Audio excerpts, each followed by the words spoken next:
మీరు పొద్దున్నే ఇంటర్వ్యూ పెట్టారు, లేకపోతే నేను మీకోసం మీకు నచ్చిన జున్ను చక్కగా మీకు నచ్చిన డిషెస్ ఏవైతే ఉన్నాయో అట్లీస్ట్ 2-3 వెరైటీలను తీసుకొద్దామని చాలా చక్కగా ప్లాన్ చేసుకున్నాను. మన పాత రోజులు అంతే కదా. ఇప్పుడు పాత రోజులు మన డాక్టర్కి డబ్బులు ఇచ్చేవాళ్ళం కదా, కొంతమంది కోళ్ళు గుడ్లు అట్లా తెచ్చిచ్చేవాళ్ళు పల్లెటూళ్ళలో. సో అట్లానే ఇక్కడ కూడా నా తిండి మోతుతనం తెలిసి తర్వాత మొన్న ఒక రవ్వ లడ్డులు తెచ్చిచ్చి, సార్ మీరు ఇప్పుడు తినాలి నా ముందని.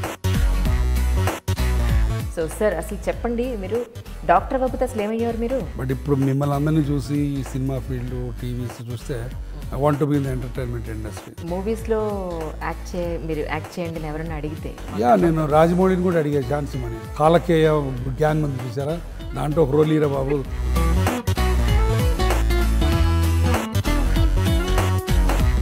గురువారెడ్డి గారిని ఏంటి ఈవిడెంత సరదాగా అడిగేస్తుంది అనుకుంటారేమో, బట్ మీ ఫ్రెండ్స్ చాలా మంది నాకు చెప్పారు చాలా రొమాంటిక్గా ఉండేవాళ్ళు. Why not, even now I'm romantic. Romance అంటే ఓన్లీ ఉమెన్ తోటే అక్కర్లేదు. Romance can be poetry, romance can be with nature, romance can be with your thoughts.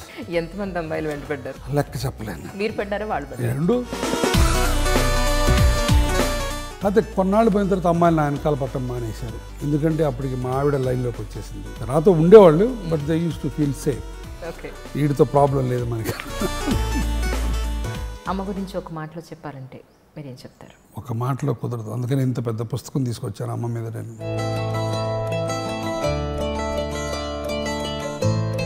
తల్లిదండ్రులతో గడిపే సమయాన్ని ఏమాత్రం వదులుకోవద్దని చెప్తాను.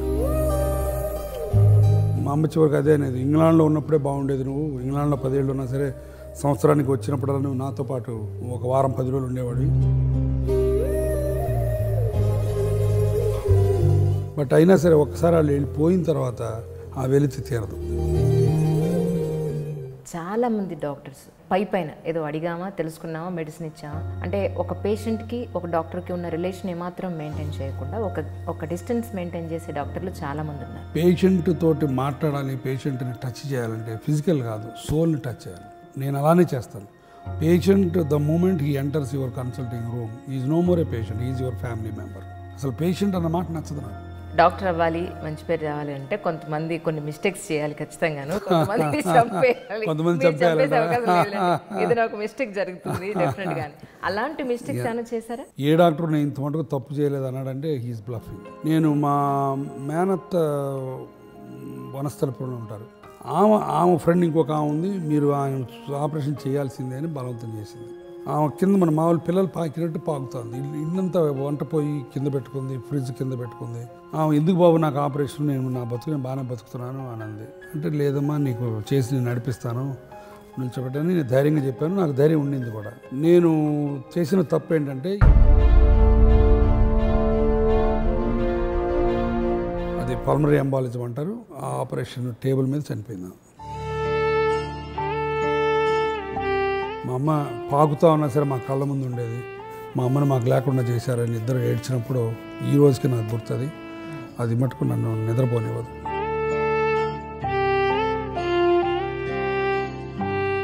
ఎనభై తర్వాతనండి లేదా 70 తర్వాతనండి, ఇప్పుడు మరీ రీసెంట్గా ఒక 10 ఏళ్ల క్రితం వచ్చిన డాక్టర్స్లో డయాగ్నోసిస్ అనేది ఎందుకు అంత వీక్ అయిపోయిందంట? ఎందుకంటే డయాగ్నోసిస్ అనేది ఇప్పుడు వచ్చే కొత్త డాక్టర్లు కూడా చాలా తెలివిగలవాళ్ళు. Old doctors are slightly more conservative. అంటే తొందరపడి ఆపరేషన్ చేయకుండా కొన్నాళ్ళు చూద్దామని అనుకునే టైప్ ఉంటారు. తర్వాత వాళ్ళకి పేషెన్స్ ఎక్కువ, పేషెంట్లు కాదు పేషెన్స్. ఇప్పుడున్న కుర్ర డాక్టర్లు కొంచెం పేషెన్స్ తక్కువ.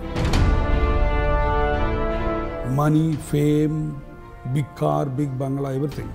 ఎంఆర్ఐ దగ్గర నుంచి మేజర్ ఏ టెస్టులు చేసినా ఏ డాక్టర్ పంపించారు అని అడుగుతారు ఖచ్చితంగా.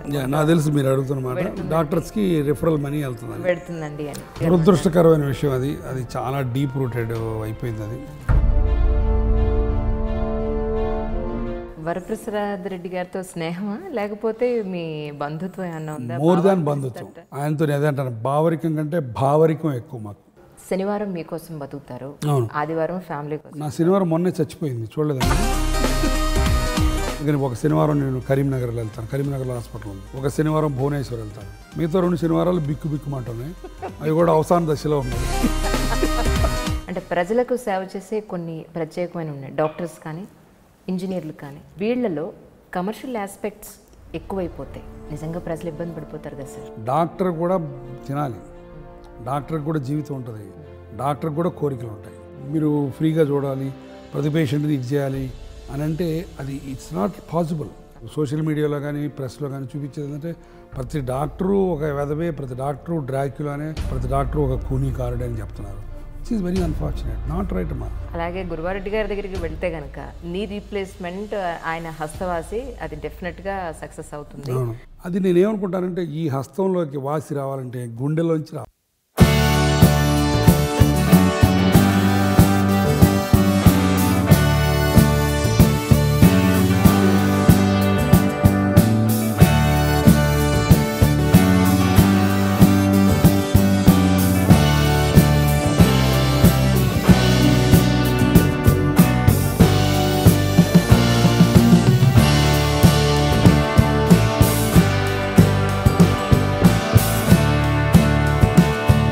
మీకు ఒక లైట్ ఇచ్చారట. సో ఆయన ఇంటికి వెళ్ళినప్పుడు ఒక షాండ్లియర్ ఉంది, ఇట్లా పక్కకి ఇట్లా ఎగిరిపోతున్నట్టు ఉంటాయి. లిటరల్గా గాలివాన్లో ఒక షాండ్లియర్ ఇట్లా వంగిపోయి ఎలా ఉంటుందో అలా ఉంటుంది. నా భావుకత అంతా అక్కడ ఒలకబోస్తాను. చిరంజీవి గారు నవ్వి బాగా చెప్పారు డాక్టర్ గారు అన్నాడు.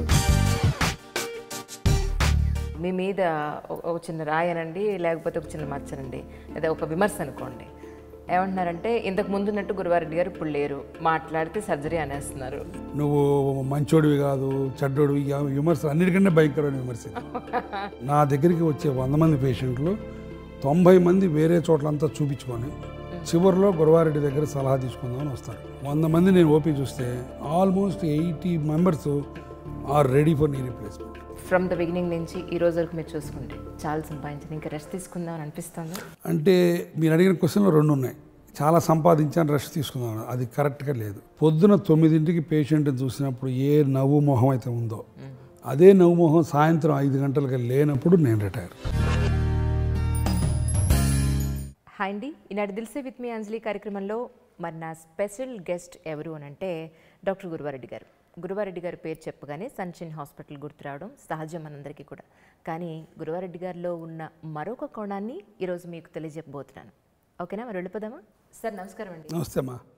మీరు పొద్దున్నే ఇంటర్వ్యూ పెట్టారు, లేకపోతే నేను మీకోసం మీకు నచ్చిన జున్ను చక్కగా మీకు నచ్చిన డిషెస్ ఏవైతే ఉన్నాయో అట్లీస్ట్ 2-3 వెరైటీలనే తీసుకొద్దామని చాలా చక్కగా ప్లాన్ చేసుకున్నాను. ఇంత పొద్దునే అంటే నాకు ఎవరు ఓపెన్ చేయరు నా కోసం, అది బాధ. మా ఆవిడ అదే అంటది, నేను కుట్రబన్ని మరీ ఆ వీడియో వదిలిపెట్టాను కాబట్టి పేషెంట్లు కూడా చూసేసి నాకు నిజంగా జున్ను తీసుకొస్తుంటారు, రవ్వ లడ్లు తీసుకొస్తుంటారు. So that's a best way అనమాట. ఇలా పట్టుకుని ఫోటో తీయించుకుని ఆ పేషెంట్స్తో పాటు. ఎగ్జాక్ట్లీ. సర్జరీ డ్రెస్లో ఉన్నారు ఆ రోజు. అవును, సర్జరీ డ్రెస్లో ఉన్నాను. But patients show so much love. మన పాత రోజులు అంతే కదా. ఇప్పుడు పాత రోజులు మన డాక్టర్కి డబ్బులు ఇచ్చేవాళ్ళం కదా. కొంతమంది కోళ్ళు, గుడ్లు అట్లా తెచ్చే, పెరుగు అట్లా తెచ్చిచ్చేవాళ్ళు పల్లెటూళ్ళలో. ఇప్పటికీ డిస్ట్రిక్ట్స్లో డాక్టర్స్కి తెచ్చిస్తారు అది. సో అట్లానే ఇక్కడ కూడా నా తిండి మోతుతనం తెలిసి పేషెంట్లు రాగానే అన్నీ చూపించుకొని చిన్నగా ఒక సంచి తీసి ఇక్కడ పెట్టి ఈస్ట్ గోదావరి, వెస్ట్ గోదావరి నుంచి వచ్చేవాళ్ళు పూతరేకులు తెచ్చిస్తారు. తర్వాత మొన్న ఒక రవ్వ లడ్లు తెచ్చిచ్చి, సార్ మీరు ఇప్పుడు తినాలి నా ముందండి. Favourite prawns. Prawns. So I love it. కానీ నాకు అర్థం కాలేదు సార్ ఏంటంటే ఒక విషయం, డాక్టర్స్ జనరల్గా అందులో సర్జన్స్ వాళ్ళ సర్జరీస్లో పేషెంట్స్ తోటి బిజినెస్ ఇష్యూస్లో అందులో ఒక ఓన్ హాస్పిటల్ అది మెయింటైన్ చేయాలంటే ఆ ఇష్యూస్లో కొట్టుకుని పోతూ ఉంటారు యాక్చువల్లీ. సో ఎక్కడ తీరిక అనేది ఉండదు అనేది వాస్తవం. కానీ మీరు దాంతోపాటు మీ మనసుకు నచ్చిన పనులు చాలా చేస్తున్నారు. ఒకళ్ళు ఇంటర్వ్యూ తీసుకోవడం కానీ, ఇలాంటి వీడియోస్ పెట్టడం కానీ, ప్రకృతి గురించి వర్ణిస్తూ వర్షాకాలాన్ని ఎంతో మంచి వీడియోలు ఉన్నాయి. ఇప్పుడు ఈ ఇంటర్వ్యూలో మీ అందరికీ చూపిస్తాను ఖచ్చితంగాను. అంటే సార్ ఫుడ్ విషయంలో ఏం మాట్లాడారు, వర్షాకాలం గురించి ఏం మాట్లాడారు, చాలా ఉన్నాయి విషయాలు. నేను మీతో తప్పకుండా పంచుకుంటాను, వీడియోలు కూడా షేర్ చేస్తాను. సో సార్ అసలు చెప్పండి, మీరు డాక్టర్ అవ్వకపోతే అసలు ఏమయ్యారు మీరు? మంచి క్వశ్చన్. డాక్టర్ కాకపోతే ఇప్పుడు మిమ్మల్ని అందరినీ చూస్తే నాకు అనిపిస్తుంది I wanted to be in entertainment industry. అప్పుడు ఆ రోజుల్లో ఇంత ఇది లేదు, ఇంత ఎక్స్పోజర్ లేదు. బట్ ఇప్పుడు మిమ్మల్ని అందరినీ చూసి ఈ సినిమా ఫీల్డ్, టీవీస్ చూస్తే I want to be in the entertainment industry, either as an anchor or a director or something to produce creative output అని అనిపిస్తుంది. ఇప్పుడు ఆ రోజుల్లో ఎప్పుడు డాక్టర్ కావాలని ఉంది నాకు చిన్నప్పటి నుంచి. మా అమ్మ కోరిక ఏంటంటే నేను డాక్టర్ కావాలని. నాకు కూడా తెల్ల కోటు చూస్తే అసలు ఇక పులకించిపోయేవాడిని. ఆ డాక్టర్ చక్రవర్తిలో నాగేశ్వరరావుని వాళ్ళని చూసినప్పుడు వాయ్ బాబాయ్ వీళ్ళందరూ దేవుళ్ళు అనుకునేవాడిని. సో అప్పుడు గుంటూరు మెడికల్ కాలేజీలో 2 బస్సులు ఉండే హాస్టల్ నుంచి వచ్చేది. ఒక బస్సు పేరు అప్సరా, ఒక బస్సు పేరు అశ్విని. సో నిజంగా ఏదో దేవలోకం నుంచి వచ్చిన బస్సులాగా వచ్చాను నాకు మొదట్లో. తర్వాత ఎక్కిన తర్వాత తెలిసింది ఈ కథలో అని. సో డాక్టరే కావాలనుకున్నాను. బట్ ఇప్పుడు ఈ 2018లో అడిగితే నన్ను I want to be in the entertainment industry in some capacity. అంటే మూవీస్లో మీరు యాక్ట్ చేయండి అని ఎవరైనా అడిగితే చేస్తారా? బ్రహ్మాండంగా అడిగారు. సో టైం లేదు, టైం ఉంటే చేస్తాను డెఫినెట్గా. I love to. మీ దగ్గర టైం లేదనండి, ఇది లేదు, చేసుకోవాలి, చూసుకుని మరీ చేస్తారు. ఇప్పుడు మా తోడలుడు గంగరాజు చేసిన అమృతం టెలి సీరియల్ తెలుసు కదా మీకు, ఫేమస్. దాంట్లో 2 ఎపిసోడ్స్లో చేశాను. తర్వాత మనం సినిమాలో అక్కినేని నాగేశ్వరరావు గారి దాంట్లో సుప్రియ నాగేశ్వరరావు గారి grand daughter, she's a good friend. ఆమె అడిగింది నన్ను ఒక సీన్ చేయమని. బట్ అన్ఫార్చునేట్లీ ఆ రోజు ఒప్పుకొని కూడా నాకు హాస్పిటల్లో కమిట్మెంట్ అయిపోయి వెళ్ళలేకపోయా. లేకపోతే I would have been a doctor in that movie.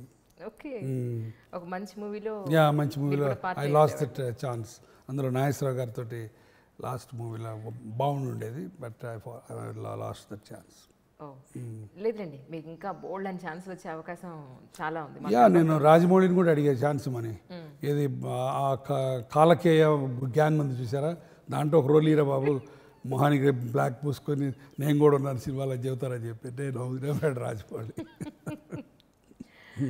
మీరు కాలేజ్ రోజుల్లో అంటే ప్రేక్షకులు తిట్టుకున్న గురువారెడ్డి గారిని ఏంటి ఈవిడెంత సరదాగా అడిగేసింది అనుకుంటారేమో, బట్ మీ ఫ్రెండ్స్ చాలా మంది నాకు చెప్పారు చాలా రొమాంటిక్గా ఉండేవాళ్ళు. Why not? Even now I'm romantic. Life is romance. If somebody doesn't see the life as romance, his life is wasted.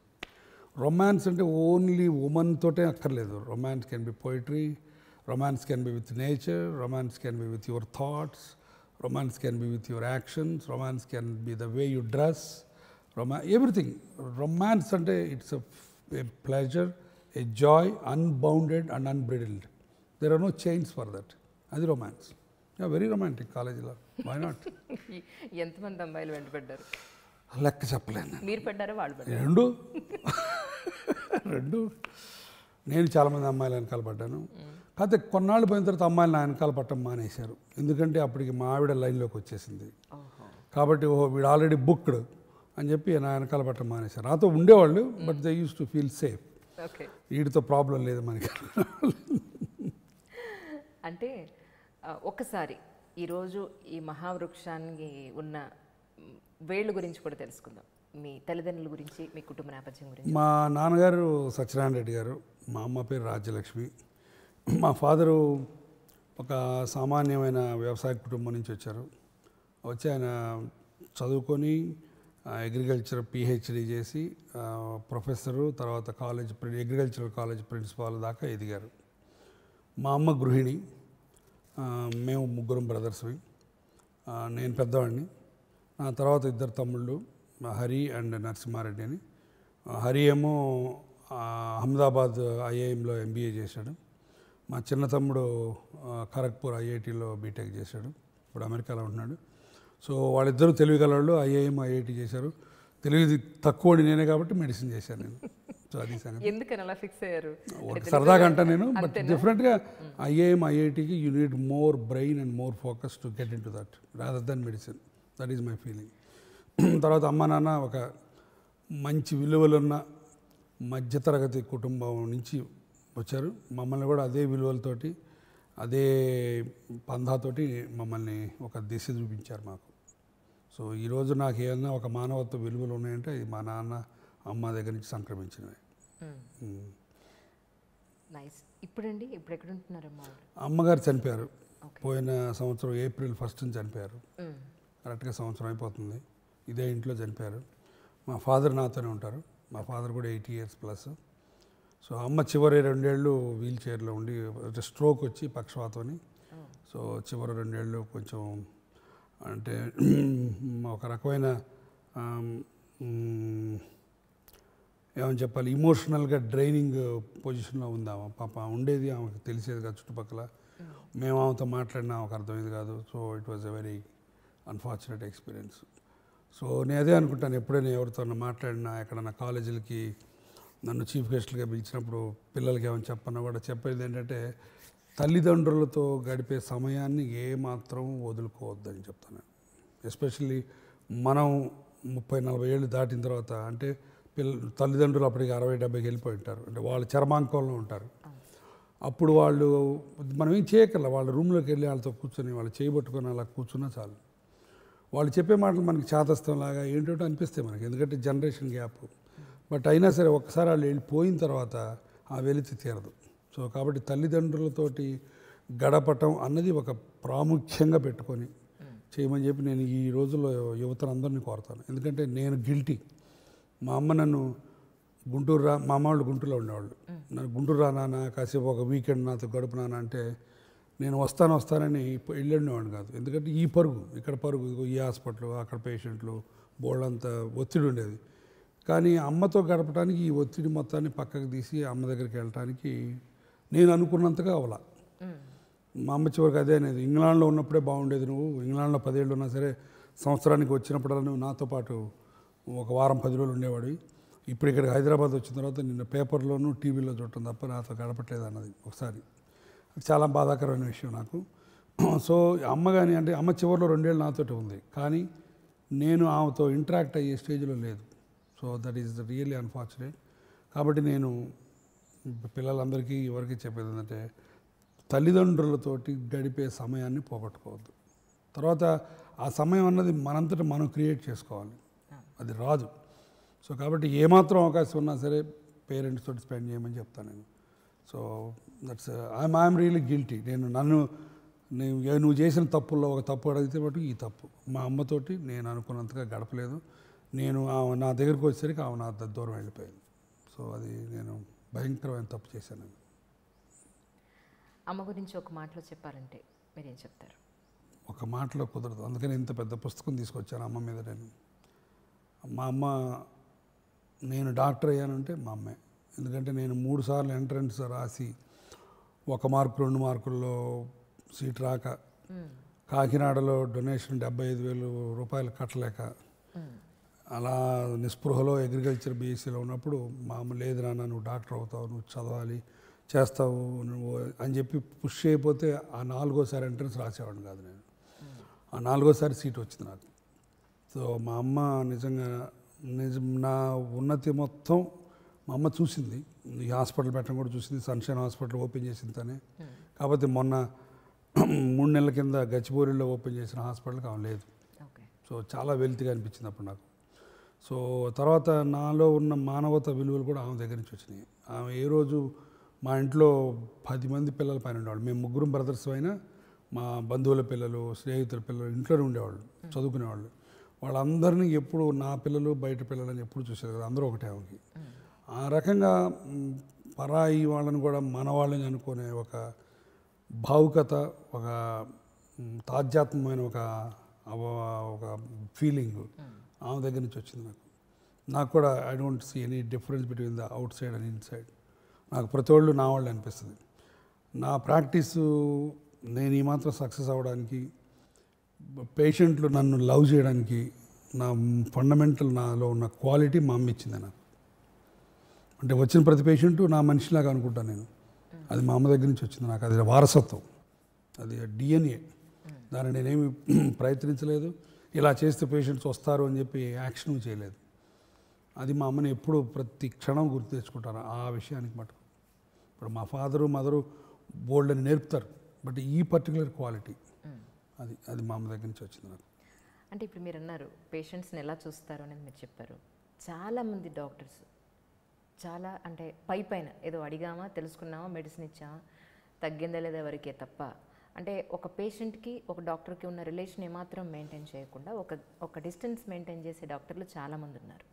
Actually ఒక డాక్టర్కి యాక్చువల్లీ ఒక పేషెంట్కి ఉండాల్సినటువంటి సంబంధం ఏ విధంగా ఉండాలి, అలాగే ఒక డాక్టర్కి ఉండాల్సిన లక్షణాలు ఏమిటి, ఉండకూడని లక్షణాలు ఏమిటి? బాగా అడిగారు. అన్ఫార్చునేట్గా నా డాక్టర్స్, నా ఫ్రెండ్స్ కానీ బ్రదర్స్ అండ్ సిస్టర్స్ మంచి డాక్టర్లు చాలామంది ఉన్నారు. నేను ఒక్కడనే మదర్ తెరేసా అని అంటలేదు, నేను చాలామంది ఉన్నారు. అయితే ఒక్కొక్కరిది ఒక్కొక్క పంధ పేషెంట్ తోటి ఇంటరాక్ట్ అయ్యే పద్ధతిలో. కానీ మీరు అన్నట్టు కొంతమంది డాక్టర్స్ డెఫినెట్గా కనపడని తెర ఒకటి వేసుకుంటారు పేషెంట్కి మనకి మధ్య. పేషెంట్తో ఒక మాట ఎక్కువ మాట్లాడితే తప్పు, ఒక నవ్వుతో హ్యూమర్తో మాట్లాడితే ఏదో మన ఇది పడిపోద్ది, మన స్టేటస్ పడిపోద్ది అని ఈ రకమైన ఒక upper lip, stiff upper lip అంటారు దాన్ని. ఆ టైప్ ఆఫ్ బిహేవియర్ తోటి కొంతమంది డాక్టర్స్ ఒక తెర వేసుకుంటారు. అది చాలా దురదృష్టకరం. పేషెంట్ తోటి మాట్లాడాలి, పేషెంట్ని టచ్ చేయాలంటే ఫిజికల్ కాదు, సోల్ని టచ్ చేయాలి. సోల్ని టచ్ చేయాలంటే there are only 1 or 2 ways. You should own the patient. Number 2, you should have that sense of humor where you go and touch the life of the patient. అప్పుడు patient connect అవుతాడు మనకి. So patient తోటి డాక్టర్గా ఉండాల్సిన qualities ఏంటంటే, first thing నేను ఎప్పుడు అంటాను, నేను అలానే చేస్తాను. Patient the moment he enters your consulting room is no more a patient, is your family member. మీ బ్రదరో, సిస్టరో, ఫాదరో, మదరో. అది గుర్తుపెట్టుకుంటే ఈ పేషెంట్కి ఏ ట్రీట్మెంట్ ఇవ్వాలన్నది అసలు కన్ఫ్యూజన్ ఉండదు. కరెక్ట్ ట్రీట్మెంట్ వచ్చేస్తుంది. ఎందుకంటే మీ ఫాదర్కి ఏం చేస్తాను, మదర్కి ఏం చేస్తాను. అట్లనే నా దగ్గరికి చాలామంది పేషెంట్లు సీరియస్ అయినప్పుడు, క్రిటికల్ కేర్లో ఉన్నప్పుడు వస్తారు. వచ్చినప్పుడు వాళ్ళు తర్వాత 80 years 90 years మదర్స్కి ఫ్రాక్చర్స్ అవుతాయి, వస్తారు.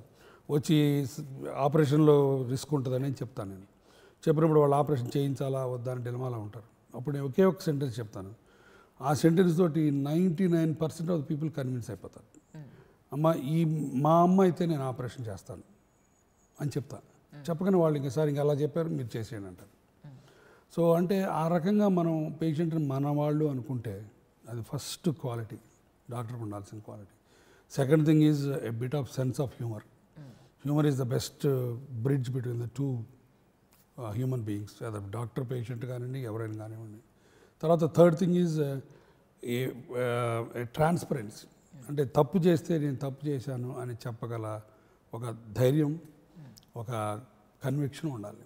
ఈ 3 మటుకు డాక్టర్ తప్పకుండా క్వాలిటీస్. మా హాస్పిటల్లో ఆపరేషన్ థియేటర్లు అన్నిటికీ డాక్టర్స్కి ఉండాల్సిన క్వాలిటీస్తో పేర్లు పెట్టాం. ప్రేమ, ధర్మ, తర్వాత లాలన, అంకిత, తర్వాత నిర్వహణ, తర్వాత విజ్ఞాన, అట్లా ఒక డిఫరెంట్ క్వాలిటీస్ ఒక డాక్టర్కి ఏమేమి ఉండాలన్నది. సో ఇవన్నీ కూడా డాక్టర్కు శాంతం ఉండాలి, అంకిత భావం ఉండాలి, లాలన అంటే పేషెంట్ జాగ్రత్తగా చూసుకోవాలి. సో దయ, ప్రేమ, స్నేహ, ఇవన్నీ కూడా క్వాలిటీస్. అవన్నీ కూడా పెట్టి మన ఆపరేషన్ థియేటర్లో పేర్లు పెట్టాం. నా ఆపరేషన్ థియేటర్లకి ఒక 6 థియేటర్లకేమో నన్ను జీవితంలో పైకి తీసుకొచ్చి నా ప్రోగ్రెస్కి చేయూతనిచ్చిన వాళ్ళ పేర్లు పెట్టుకున్నాను. అదొకటి నాకు చాలా ఇంపార్టెంట్ విషయం లైఫ్లో, గ్రాటిట్యూడ్ అన్నది. ఎవరైనా హెల్ప్ చేస్తే వాళ్ళని మర్చిపోకూడదు, మనం ఎవరికైనా హెల్ప్ చేస్తే మనం మర్చిపోవాలి. ఈ 2 నాకు చాలా ఇంపార్టెంట్ పాయింట్. నాకు హెల్ప్ చేసిన వాళ్ళు ఒక 6 పేర్లతోటి నేను నా 10th క్లాస్లో పాఠాలు చెప్పి వ్యక్తిత్వాన్ని నేర్పించిన ప్రసాద్ మాస్టర్ అని అన్నాడు 10th క్లాస్లో. ఆయన పేరు మీద ఒక ఆపరేషన్ థియేటర్ పెట్టాం.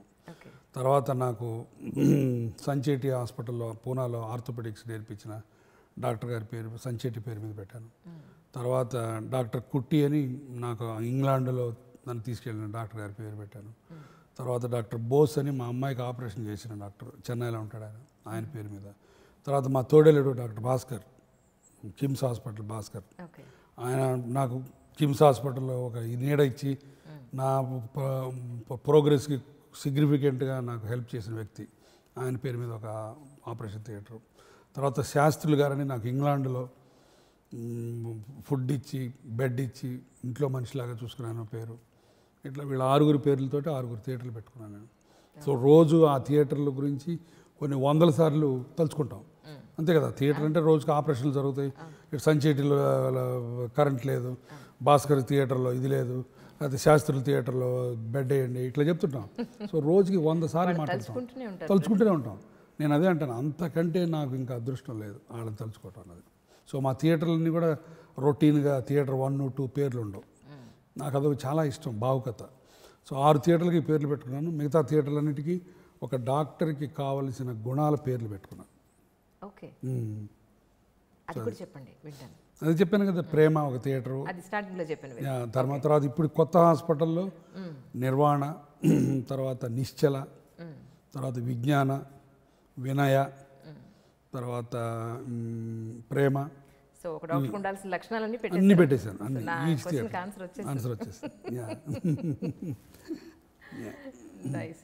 అయితే అంటే ఇంకొకటి కూడా విన్నాను సార్, పేషెంట్స్ ఎవరైతే మీ హాస్పిటల్లో జాయిన్ అవుతారో వాళ్ళు అక్కడ అడ్మిట్ అయిన వాళ్ళకి రిక్రియేషన్ కూడా మీరు ఏర్పాటు చేశారని ఒక హాల్ సపరేట్గా ఎంటర్టైన్మెంట్ కోసం, అది సాహిత్యం అనండి సంగీతం అనండి, దానికోసం మీరు సపరేట్గా ఒకటి పెట్టారని చెప్పారు. కరెక్ట్, అవును. అంటే సన్షైన్ హాస్పిటల్ ప్యారడైజ్ అప్పుడు ఆడిటోరియం ఒకటి పెట్టాను నేను, ఒక 150 సీటర్ ఆడిటోరియం, మంచి వెరీ గుడ్ ఆడిటోరియం.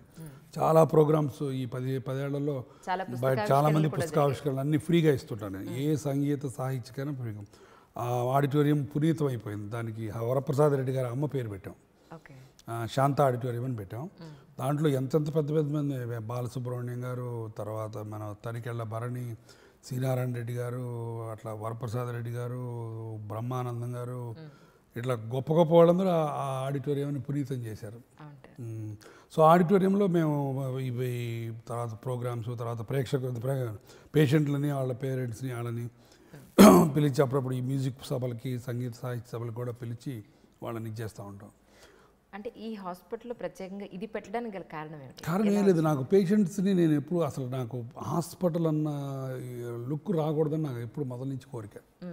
అందుకని అసలు యాక్చువల్గా ఇప్పుడు నెక్స్ట్ స్టెప్ ఏంటంటే సన్షైన్ హాస్పిటల్ పేరు తీసేయాలని. సన్షైన్ అంతే. అంతే. నేను తర్వాత పేషెంట్లను కూడా పేషెంట్లు అనకూడదంట నేను, they are guests who are not well. ఆ దృక్పథంను ఆ దీంతో మైండ్ సెట్తో వెళ్తేనే మనం బాగా చేయగలం పేషెంట్లకి. అసలు పేషెంట్ అన్న మాట నచ్చదు నాకు అస్సలు నచ్చదు. Is a guest who is not well, అలా చేస్తేనే ఉంటుంది. అందుకనే మా హాస్పిటల్ అంతా పేషెంట్ సెంట్రిక్గా, మా వాళ్ళందరూ రాగానే పేషెంట్కి వాళ్ళ సామాను పట్టుకోవాలి, మా వాళ్ళు నిల్చోడానికి లేదు, క్యూలో కూర్చోవాలి, రాగానే కాఫీలు టీలు ఇస్తాం. బహుశా మొత్తం కార్పొరేట్ హాస్పిటల్లో మాదొక్కటే, త్రూ అవుట్ ద డే ఓపీలో కాఫీలు టీలు, ఎండాకాలంలో మజ్జిగ, తర్వాత డయాబెటిక్ పేషెంట్లకి శాండ్విచెస్, ఇవన్నీ కూడా ఫ్రీగా రౌండ్ ద క్లాక్ ఇస్తూ ఉంటాం. అది ఖర్చు అవుతుంది, బట్ ఆ ఖర్చు అన్నది ఈ పేషెంట్లకి పెట్టే దాంట్లో ఒక చిన్నదే.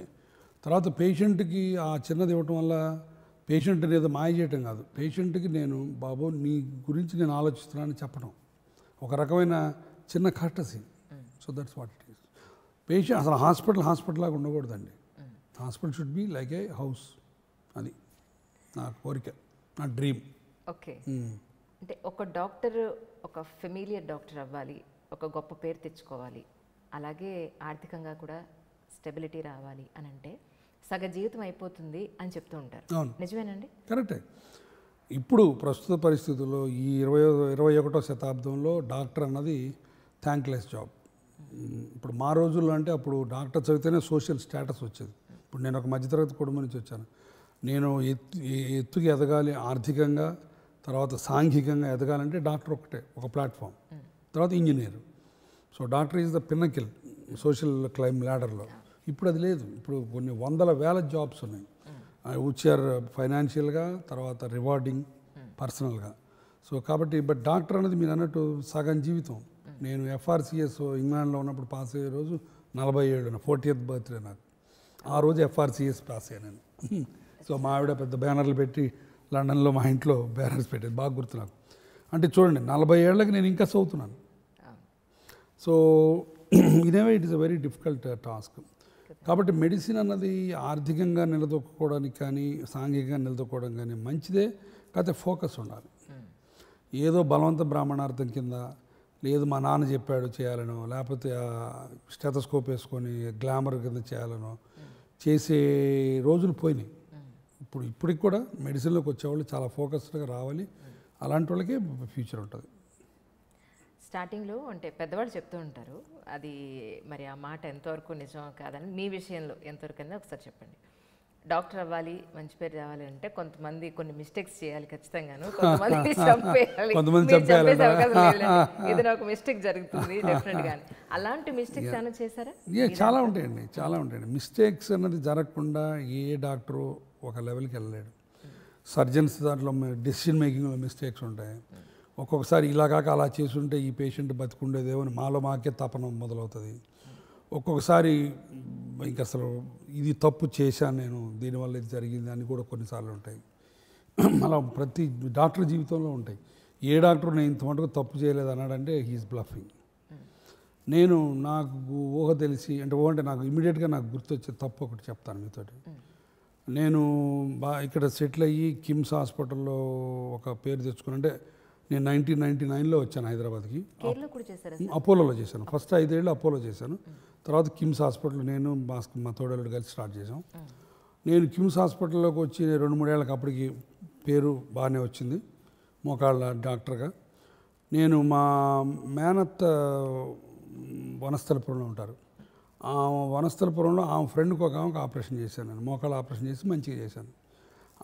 ఆమె ఫ్రెండ్ ఇంకొక ఆమె ఉంది, మీరు ఆయన ఆపరేషన్ చేయాల్సిందే అని బలవంతం చేసింది. ఆమెను తీసుకురామా నా దగ్గర కంటే, లేదు ఆమె రావడానికి కూడా లేదు, మోకాళ్ళంతా వంగిపోయి ఇంట్లో పాగుతుంటుంది అని చెప్పి, మీరే రావాలని చెప్పి నేను ఒకసారి వనస్థలపురం మా మేనత్త వాళ్ళ ఇంటికి వెళ్తే అక్కడి నుంచి వచ్చి తీసుకెళ్ళింది. ఈమె దగ్గరికి వెళ్తే ఆమె పేరు మర్చిపోయాను, నేను పేరు అనవసరం. ఆమె కింద మన మామూలు పిల్లలు పాకినట్టు పాకుతుంది. ఇల్లంతా వంట పోయి కింద పెట్టుకుంది, ఫ్రిడ్జ్ కింద పెట్టుకుంది, అన్నీ ఆమె పనులు ఆమె చేసుకుంటుంది. ఎవరి మీద డిపెండ్ అవ్వట్లేదు. ఆమెకి 2 కొడుకులు. బట్ కాకపోతే కాళ్ళని వంగిపోయి ఇట్లా బండి అయిపోయి ఇట్లా క్రాల్ చేసుకుంటూ వంట చేసుకుంటుంది. అరిగిపోయి ఆమె నెగ్లెక్ట్ చేయడం వల్ల వంగిపోయినాయి. సో ఆమె పనులు ఆమె చేసుకుంటుంది, ఆమె పుస్తకాలు చదువుకుంటుంది, ఆమె వంట వండుకుంటుంది, ఆమె అన్నీ చేసుకుంటుంది. సో ఆమె దగ్గరికి నేను తీసుకెళ్ళిన తర్వాత ఆమె, ఎందుకు బాబు నాకు ఆపరేషన్, నేను బాగానే బతుకుతున్నాను అని అంది. అంటే లేదమ్మా, నీకు చేసి నేను నడిపిస్తాను, నిల్చోబెట్టని నేను ధైర్యంగా చెప్పాను. నాకు ధైర్యం ఉండింది కూడా. వాళ్ళ అబ్బాయిలు కూడా తర్జన పడి సరే సార్ అని చెప్పి తీసుకొచ్చి అడ్మిట్ చేశారు. చేసిన తర్వాత నేను ఈ వంగిన మోకాల్ని స్ట్రైటన్ చేసి ఆపరేషన్ చేయాలి. నేను చేసిన తప్పు ఏంటంటే, ఈ వంగిన మోకాలతో పాటు రక్తనాళంలో కూడా గడ్డగట్టి ఉండొచ్చు, ఎప్పటి నుంచో ఉంది కదా అలా. సో అది నేను ఆలోచన చేయలేదు. ఆలోచన చేస్తే దానికి తగ్గ టెస్ట్ చేయలేదు, డాప్లర్ టెస్టు. ఆపరేషన్ థియేటర్లో కాలు స్ట్రైట్ చేసి ఆపరేషన్ చేయబోతున్నాం. ఈ బ్లడ్ క్లాట్ లంగ్స్లోకి వెళ్ళిపోయి అది పల్మనరీ ఎంబాలిజం అంటారు. ఆ ఆపరేషన్ టేబుల్ మీద చనిపోయింది. అది డెఫినెట్గా నేను చంపిన పేషెంట్. ఎందుకంటే నేను మంచి ఉద్దేశంతో స్టార్ట్ చేసినా నేను ప్రీ ఆపరేటివ్గా నేను తీసుకోవాల్సిన జాగ్రత్తలు నేను తీసుకోలేదు. సో అది ఇప్పటికీ నన్ను హాంట్ చేస్తూ ఉంటుంది. ఆ తర్వాత వాళ్ళ కొడుకులు, సార్ మీ మీద ఎంతో నమ్మకంతో వచ్చాం, మా అమ్మ పాకుతా ఉన్నా సరే మా కళ్ళ ముందు ఉండేది, మా అమ్మని మాకు లేకుండా చేశారని ఇద్దరు ఏడ్చినప్పుడు ఈ రోజుకి నాకు గుర్తుంది. అది మటుకు నన్ను నిద్రపోనివ్వదు. సో అది వన్ ఆఫ్ ద థింగ్స్. అలా అనుకుంటే ఈరోజు మీరు ఎంతోమందికి ఎన్నో రకాలైన సేవలు చేస్తున్నారు. సో కంపారిటివ్లీ కోర్స్ చెప్పాను కదా, 1000 మందికి నేను మళ్ళీ నడిపించే అవకాశం ఇచ్చాను వాళ్ళందరికీ. ఇది మటుకు ఒక దురదృష్టకరమైన సంఘటన అది. అలాగే అంటే ఇప్పుడు ప్రస్తుతానికి ఉన్న డాక్టర్స్ అంటే 80 తర్వాత అనండి లేదా 70 తర్వాత అనండి, డాక్టర్స్లో అంటే ఎంతో సీనియర్ డాక్టర్స్ అయితే కానీ ప్రాపర్ డయాగ్నోసిస్ చేయలేకపోతున్నారు. ఇప్పుడు మరీ రీసెంట్గా ఒక 10 ఏళ్ల క్రితం వచ్చిన డాక్టర్స్లో డయాగ్నోసిస్ అనేది ఎందుకు అంత వీక్ అయిపోయిందంటారు మీ ఉద్దేశ ప్రకారం? అంటే నేను మీ మాటలతో ఏకీభవించను. ఎందుకంటే డయాగ్నోసిస్ అనేది ఇప్పుడు వచ్చే కొత్త డాక్టర్లు కూడా చాలా తెలివిగలవాళ్ళు, చాలా ఫోకస్ ఉన్నవాళ్ళు. అసలు డాక్టర్స్, పాత డాక్టర్లు ఇప్పుడు డాక్టర్లకి అసలు ఏమాత్రం అసలు అంటే పోల్చి ఇప్పుడు డాక్టర్లని తగ్గించాల్సిన అవసరం లేదు. కాకపోతే కొన్ని విషయాల్లో ఇప్పుడు డాక్టర్లకి మా తరం మాకు ముందు తరం డాక్టర్లకి కొంత ఒక అవుట్లుక్లో తేడా ఉంది. అవుట్లుక్లో తేడా అంటే కొన్ని old doctors are slightly more conservative, అంటే తొందరపడి ఆపరేషన్ చేయకుండా కొన్నాళ్ళు చూద్దామని అనుకునే టైప్ ఉంటారు. తర్వాత వాళ్ళకి పేషెన్స్ ఎక్కువ, పేషెంట్లు కాదు పేషెన్స్. ఇప్పుడున్న కుర్ర డాక్టర్ కొంచెం పేషెన్స్ తక్కువ. అంటే within no time they want to earn money, fame, big car, big bungalow, everything. So అక్కడ కొంచెం ఫాల్టర్ అవుతారు అంతే వాళ్ళు. But diagnosis, clinical equipment, treatment methodology ఇప్పుడున్న డాక్టర్లు ఏ మాత్రం తీసుకోరు పాత డాక్టర్ల కంటే. తర్వాత ఇప్పుడు డయాగ్నోసిస్ చాలా తేలికైందమ్మా, thanks to the diagnostic modalities like MR scans, CT scans ఇవన్నీ వచ్చిన తర్వాత చాలా చాలా డయాగ్నోసిస్ లేదు అనేది చాలా తక్కువ. సో ఇప్పుడు డయాగ్నోసిస్ ఇది వచ్చింది. సో మెడిసిన్ 20-30 ఏళ్ల కింద డాక్టరు ఇప్పుడు డాక్టర్కి అడిగితే తెలివితేటల్లో పేషెంట్ని ట్రీట్ చేసే సామర్థ్యంలో ఇప్పుడు డాక్టర్లు పాత డాక్టర్ల కంటే ఏమాత్రం తక్కువ కాదు, కానీ కాదు. ఓకే, అంటే ఇప్పుడు డాక్టర్స్ నేను చేసిన ప్రతిసారి అడుగుతున్నాను, సో మిమ్మల్ని కూడా అడుగుతున్నాను, తప్పుగా అనుకోవాలి. ఎంఆర్ఐ దగ్గర నుంచి మేజర్ ఏ టెస్టులు చేసినా ఏ డాక్టర్ పంపించారు అని అడుగుతారు ఖచ్చితంగా. నేను కొంచెం డెప్త్గా అడిగినప్పుడు మేజర్ ప్లేస్లోనే అడిగాను. అడిగినప్పుడు డాక్టర్స్కి కూడా నాకు తెలుసు మీరు అడుగుతున్నమాట, డాక్టర్స్కి రిఫరల్ మనీ పెడుతుందండి అని. సో ప్రజలకి మనం కొంత కాస్ట్ తగ్గించడానికి కరెక్టే. మాది దురదృష్టకరమైన విషయం, అది చాలా డీప్ రూటెడ్ అయిపోయింది అది. సో దాని గురించి ఏమి చేయాలన్నది నాకు తెలియదు, నేను తీసుకోను. నేను ఎప్పుడు 17 ఏళ్ల ప్రాక్టీస్ అపోలోలో చేసినప్పుడు తీసుకోలేదు, ఎక్కడ తీసుకోలేదు. సరే తర్వాత నా హాస్పిటల్స్ ఇవన్నీ నేనైతే తీసుకోలేదు. బట్ తీసుకునే వాళ్ళు ఉన్నారు, లేరని చెప్పట్లేదు నేను. బట్ దానివల్లే మా విలువలు పడిపోతున్నాయా అంటే కూడా అదొక డిబేటు. సో దానికి మీద కామెంట్ చేసే స్తోమత, కామెంట్ చేసే స్కోప్ నా దగ్గర లేవు. బట్ అన్ఫార్చునేట్ అనేది చెప్పగలను. True.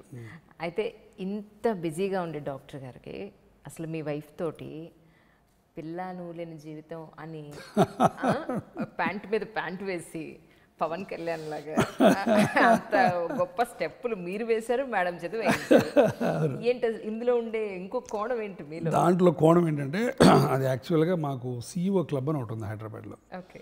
Different companies CEOs, managing directors దాంట్లో మెంబర్స్. అది బై ఇన్విటేషన్ క్లబ్. అది అట్స్ గ్లోబల్ క్లబ్, దాని ఇండియన్ చాప్టర్ ఉంది. దాంట్లో నేను కూడా మెంబర్ని. దాంట్లో డాక్టర్స్గా నేను, స్టార్ హాస్పిటల్ గోపిచంద్, రవీంద్రనాథ్, వీళ్ళందరూ మెంబర్స్. ఆ CEO క్లబ్లో మళ్ళీ ఈచ్ 10-12 మెంబర్స్ ఒక గ్రూప్ ఉంటుంది. ఆ గ్రూప్ ఏ, గ్రూప్ బి అని. దానికి ఎవ్రీ యాన్యువల్ 1 ఇయర్కి ఒక ఫంక్షన్ జరుగుతుంది. సో ఆ యాన్యువల్ ఫంక్షన్లో మా గ్రూపు ఉన్న గ్రూపులో 12 మందికి ఒక చిన్న 1 minute video clips different songs తోటి చేద్దామని ఒక ఐడియా వచ్చింది మా అబ్బాయికి. మా సన్ ఆదర్శ్, వాడు మంచి క్రియేటివ్ మ్యాన్, తర్వాత సినిమాలంటే బాగా పిచ్చున్నాడు. సో దాంతో వాడు ఈ 12 మెంబర్స్ దగ్గరికి వాడే వెళ్ళి ఒక 4 రోజులు కష్టపడి ఆ 12 మెంబర్స్ తోటి డిఫరెంట్ పాటలు ఎనాక్ట్ చేయించి ఆ వీడియో క్లిప్స్ చేయించాడు. This is strictly for private viewing. మా యాన్యువల్ డే రోజు ఆ CEO క్లబ్లో మిగతా మెంబర్లకు చూపించి ఎంజాయ్ చేయడానికి చేసుకున్నాం. ఇది మా వాడు పొరపాటున ఏం చేశారంటే ఎవరో ఒక కుర్రాడికి ఎడిట్ చేయమని ఇచ్చాడు. ఎడిట్ చేయాలి కదా, ఆ సదరు కుర్రాడు దీన్ని తీసుకెళ్ళి వాట్సాప్లో పెట్టాడు. ఇక రెస్ట్ ఆఫ్ ద థింగ్ మీకు తెలిసిందే. అది వైరల్ అయిపోయింది. ఎక్కడ చైనా, జపాన్ ఇక్కడ లేదు, తెలుగుడు ఎక్కడుంటే అక్కడ వెళ్ళిపోయింది. అది ఒకడికొకటి 20 సార్లు 30 సార్లు రావటం. అది అసలు అంటే ఈ మీడియా ఇంత పవర్ ఉంది అని తెలుసుకోవడానికి నాకు కళ్ళు తిరిగిపోయినాయి. అన్బిలీవబుల్. బట్ నేను ఇదే అంటాను, నేను ఫార్చునేట్గా మా ఆవిడతో డ్యాన్స్ చేశాను. అది వేరే వాళ్ళతో డ్యాన్స్ చేస్తుంటే ఇంకా ఎక్కడికో వెళ్ళిపోయేది. మేడంతో మీకు చాలా ప్రాబ్లం వచ్చింది. ఇంకా గమ్మత్ ఏంటంటే భవానీ నాలాగా అంత పబ్లిక్ మైండ్ ఫిగర్ కాదు. అంటే నలుగురిలో మింగిల్ అవుతాను. తను చాలా రిజర్వ్డ్. తన ఫ్రెండ్స్ ఒక 5-6 ఉంటారు, వాళ్ళతో కంఫర్టబుల్గా ఉంటుంది. అందుకంటే ఇంకా ఎక్కువ బయటికి రాదు. ఇంటర్వ్యూలు ఇవన్నీ కూడా ఆమెకు చాలా shy sort of life. So అట్లాంటిది వైరల్ అయిపోయి ఆమెకు అందరూ ఫోన్లు చేసి, మేడం మీ డ్యాన్స్ బాగుంది, ఆమె పేషెంట్ అంటే రోజు తల పట్టుకొని ఇంటికి రాగానే నన్ను మా వాడిని తిట్టడం. మీ ఇద్దరు కలిసి నా బతుకు బస్ స్టాండ్ చేస్తారు. ఎంత ప్రైవేట్గా ఉండేవాడు దాన్ని, నేను ఇప్పుడు ఇలా అయిపోయాను. కానీ it was a good fun. But unfortunate అంటే వైరల్ అయిపోయింది అది. But it's okay. కొంతమంది నేను కావాలని దాన్ని ఇది చేశానని కూడా అనుకున్నారు. ఏది వీడు సన్షైన్ హాస్పిటల్గా పబ్లిసిటీ కోసం, ఈయన పబ్లిసిటీ కోసం పెట్టుకున్నాడని అనుకున్నారు. ఇక దాన్ని మనం ఏం చేయలేం. ఇప్పుడు యాక్చువల్గా ఈ క్లిప్ చూస్తే మీరు మొదట్లో ఒక ఉపోద్ఘాతం ఉంటుంది. అది మా కలీగ్ అమర్నాథ్ అని CEO క్లబ్లో ఆయన ఈచ్ మెంబర్ గురించి ఉపోద్ఘాతం చెప్తాడు. వీడియో స్టార్టింగ్ ఆయనది ఉంది. దాంట్లోనే అది కూడా చెప్పాడు, CEO మీటింగ్కి రాకపోయినా వచ్చినప్పుడు నవ్విస్తాడని చెప్పాడు. So that is a CEO club. అది చూసి కొంతమంది నేను కావాలని చేయించి రిలీజ్ చేయించాను అనుకున్నారు. ఇక దాన్ని మనం చేయగలిగిందే లేదు. ఈ పుకార్లతోటి నేను వెక్సప్ అయిపోయాను. నేను మొన్న ఎవరు చెప్తున్నారు, సార్ మీరు పగలపూట కూడా తాగుతారంట కదా అని. నేను రాత్రే తాగను, పగలపూట తాగుతానమాట ఎక్కడి నుంచి వచ్చిందో నాకు తెలియదు. మరి రకరకాలు సో రూమర్స్ వాటి గురించి అలా పట్టించుకోను నేను. ఈ వీడియో మటుకు అది చాలా కొత్త కోణాలు ఆవిష్కరించింది. ఇప్పుడు నేను ఆర్థోపెడిక్ సర్జన్ కంటే కూడా డాన్సర్ కింద చాలా పడిపోయాను. గమ్మత్తు ఏంటంటే దీనికి ఒక పార్టీలో పవన్ కళ్యాణ్ కలిశాడు. పవన్ కళ్యాణ్ జనరల్గా వెరీ రిజర్వ్డ్గా ఉంటాడు. నేను అక్కడెక్కడో ఉంటే నా దగ్గరకు వచ్చి మరి డాక్టర్ గారు మా నోటి దగ్గర కూడు ఎందుకు కొట్టేస్తారు మీరు అన్నాడు. సడన్గా నాకు షాక్ అయింది. అదేంటంటే మీ దగ్గరకు వచ్చి మీ ప్రాక్టీస్ మేము ఏమైనా చేస్తున్నామా, మా డ్యాన్స్లు మీరు చేస్తారేంటి అన్నాడు. సర్ప్రైజింగ్ అనిపించింది. It was good fun. దీంతో పాటుగా ఇంకోటి కూడా అడగాలి. చక్కగా ముంజికాయలు, ప్రాన్స్, మొక్కజొన్న పొత్తులు, పల్లీలు, ఒక 10-12 వెరైటీలు చక్కగా టేబుల్ ముందు పెట్టుకొని ఒక్కొక్క టేస్ట్ గురించి వివరిస్తూ దానికి మీ చిన్ననాటి జ్ఞాపకాలని యాడ్ చేస్తూ పెట్టిన వీడియో నిజంగా అసలు ఎంత చూస్తున్నంతసేపు ఎంత హాయిగా ఉందండి. నిజం కదా. నేను కూడా యాక్చువల్లీ నేను తినే ఫుడ్ అంతా మీరు అక్కడ పెట్టాను, నాన్ వెజ్ విషయం తప్ప, ఒక నాన్ వెజ్ విషయం తప్ప మిగతా అన్నీ కూడా నేను కూడా మొక్కజొన్న పొత్తుని ఇలాగే తింటాను. మా ఇంట్లో అందరూ ఏమిటో తినడం ఏంటి, చక్కగా ఇలా ఒలుచుకుంటాను. మా ఆవిడ కూడా ఇలా ఒలుచుకొని ఇలా పెట్టుకొని చక్కగా తినదు. అన్న అదేంటది మృగంలాగా తినాలి, అప్పుడే ఆనందం వస్తుంది. అమ్మాయి అప్పుడు నాకు ఒక సపోర్ట్ దొరికింది అనుకున్నాను మీ వీడియో చూసిన వెంటనే. ఇంట్లో ఉన్న వాళ్ళందరూ చూపించి చూడండి, గురువారెడ్డి గారు లాంటి డాక్టరే ఇలా తినాలని చక్కగా చెప్తున్నారు, మీరు నన్ను అంటారు మీరు అందరూ. ఇవన్నీ కూడా మీకు ఫోటోలు చూపించి గెస్ట్ చేసి నోరూరించకుండా రియల్ ఫుడ్ తెచ్చిపెట్టాను ఇక్కడ. పుర్రెకో బుద్ధి జిహ్వకో రుచి అంటారు. సో ఎండాకాలంలో తాటి ముంజలు తినకుండా ఎవడన్నా ఉంటే వాడు యూజ్లెస్ ఫెలో. ఇలా నోట్లో వాట్ ఎ టేస్ట్. రోజుకి ఒక డజన్ తాటి ముంజలు తింటాను నేను. మామిడి పండ్లు రకాలు 100. నాకు ఇష్టమైంది ఈమాం పసంద్. కానీ మామిడి మటుకు దానికి చిన్న హోల్ పెట్టి స్లోగా స్క్వీజ్ చేసుకుంటూ తింటుంది. అదొక పెద్ద ఆర్ట్ సైన్స్ అనుకుంటుంది. బట్ నాకు మటుకు బద్దకిష్ని ఎవరైనా తీసి పెడితే ఇష్టం. నాకు ఇష్టమైన ఫుడ్ ఏమిటి అని అడిగితే జున్ను. ఓకే, జున్నులో ఉన్న మాధుర్యం నాకు ఇంకెక్కడా దొరకలే. ఒకే ఒక్క చోట జున్ను కంటే బాగా ఇష్టమైంది కనపడింది. అది కలకట్టాలో మిస్టీ దోయి అంటారు దాన్ని. అంటే ఆల్మోస్ట్ లైక్ జున్ను, it is called sweet curd, mishti doi. చెప్పాను కదా, జున్ను నాకు మోస్ట్ ఫేవరెట్. ఎవరన్నా నాకు లంచం ఇవ్వాలనుకుంటే జున్ను తీసుకురండి. వేరుశనక్కాయలు దేవుడు మనుషులకి ఒక వరం కింద ఇచ్చాడు. మనం కారులో వెళ్ళేటప్పుడు ప్రెస్టేజ్, కారు ఆపి వేరుశనక్కాయలు తింటాం. బట్ మనకు అవేం లేవు. మనకి తిండి దగ్గరికి వచ్చేసరికి సిగ్గు లేదు, శరం లేదు. అనదర్ ఫేవరెట్ మొక్కజొన్న కండలు. కానీ పాత రోజుల్లో మొక్కజొన్న కండలు తినాలంటే ఏ సమ్మర్లో ఎగ్జిబిషన్కి వెళ్ళాలి, హైదరాబాద్ ఎగ్జిబిషన్లో దొరికాయి. ఇది కూడా శుభ్రంగా నిమ్మకాయ పూసి దాని మీద ఉప్పు కారం వేసి ఇచ్చేవాడు. మొక్కజొన్న కండ తినడం ఒక ఆర్ట్. మా ఆవిడ చాలా స్టైల్గా ఇలా ఒక్కొక్కటి ఇలా ఒరుచుకొని ఇలా తింటుంది. మజా రాదు. అసలు మజా ఎప్పుడు వస్తుంది చెప్పంటారా? ఇలా తింటే వస్తుంది. మీ సోకాల్డ్ సోషల్ స్టేటస్ అడ్డం వస్తే తలుపులు వేసుకొని ఒక్కడే కూర్చొని అప్పుడు అదిరిపోతుంది. గుర్తుపట్టారా? Good old Mysore pak. But పాత రోజుల్లో పెళ్ళికి వెళ్ళినా ఎక్కడికి వెళ్ళినా మైసూర్ పాక్ పెట్టేవాళ్ళు. బర్త్డే పార్టీలు కూడా మైసూర్ పాక్. అట్లానే ఒంగోలు వాళ్ళకి తెలుసు అల్లూరయ్య స్వీట్స్ అని ఉంటాయి. ఆ అల్లూరయ్య దాంట్లో మైసూర్ పాక్ కూడా చాలా మెత్తగా, ఇంకా అసలు తింటే మొత్తం లోపలంతా ప్యూర్ ఘీ ఉంటుంది. సో కాబట్టి I think we have covered most of the things. కానీ తిండికి అంతు లేదు. ఇప్పుడు ఈ ప్రోగ్రామ్ నేను తొందరగా ముగించకపోతే మా వాళ్ళు కొట్టేట్టున్నారు. ఎందుకంటే బయట 20 మంది వెయిట్ చేస్తున్నారు ఎన్ని తినడానికి. కాబట్టి వాళ్ళ కోసం ఇది ప్రోగ్రామ్ ఇంకా ఆపక తప్పదు. పిల్లల బాగోగులు చూసుకోవడమే కాకుండా వాళ్ళకి ఏ ఇష్టమో చూసి చేసి పెట్టే ప్రతి అమ్మలందరికీ ఈ ప్రోగ్రాం అంకితం. నేను ఆ వీడియో చాలా ఎంజాయ్ చేశాను. ఇక పార్ట్ 2 వస్తాను తొందరలో. ఈసారి కంప్లీట్ భోజనం.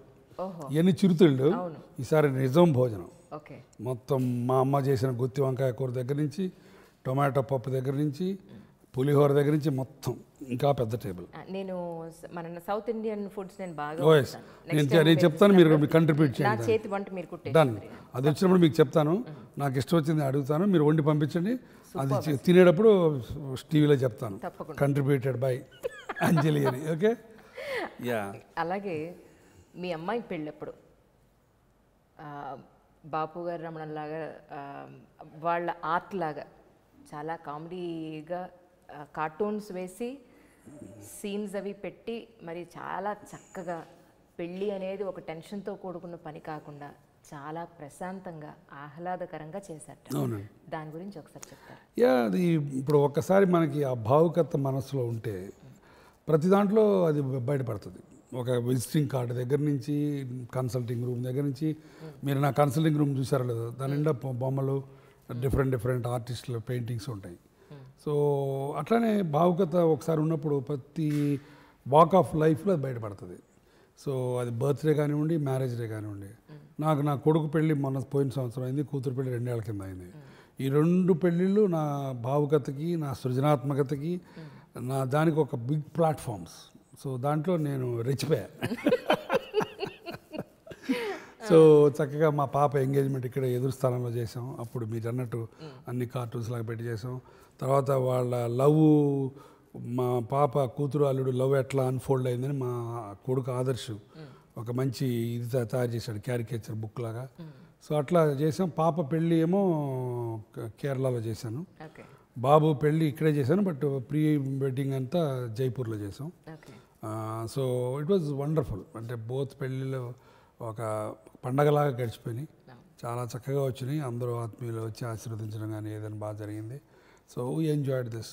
అంటే నేను ప్రతి ఫంక్షన్కి నేను అలా చేయాల్సిందే ఏదో ఒకటి. ఇప్పుడు మా బామ్మరిది కొడుకు, మా బామ్మరిది అంటే భవానీ అన్న కొడుకుకి పెళ్ళి అయింది మొన్న 2 years కింద. అప్పుడు వాడికి మేము ఒకరోజు ఈవినింగ్ పెళ్లి కొడుకు ఫంక్షన్ మేము చేసాం. ఇక్కడ ఈ ఎదురు స్థలంలో మొత్తం విలేజ్ థీమ్ క్రియేట్ చేసాం.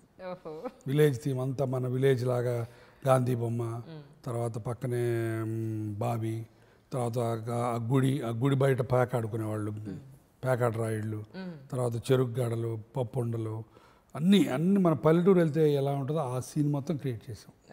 చేసి వాడిని కూడా ఎద్దుల బండి మీదకి తీసుకురావడం, ఆ టైప్లో అనమాట, రిక్షాలు. సో అద్భుతం అసలు. ఆ క్రియేటివిటీలో వచ్చిన ఆనందం రాదు మిగతా చోట ఎక్కడ.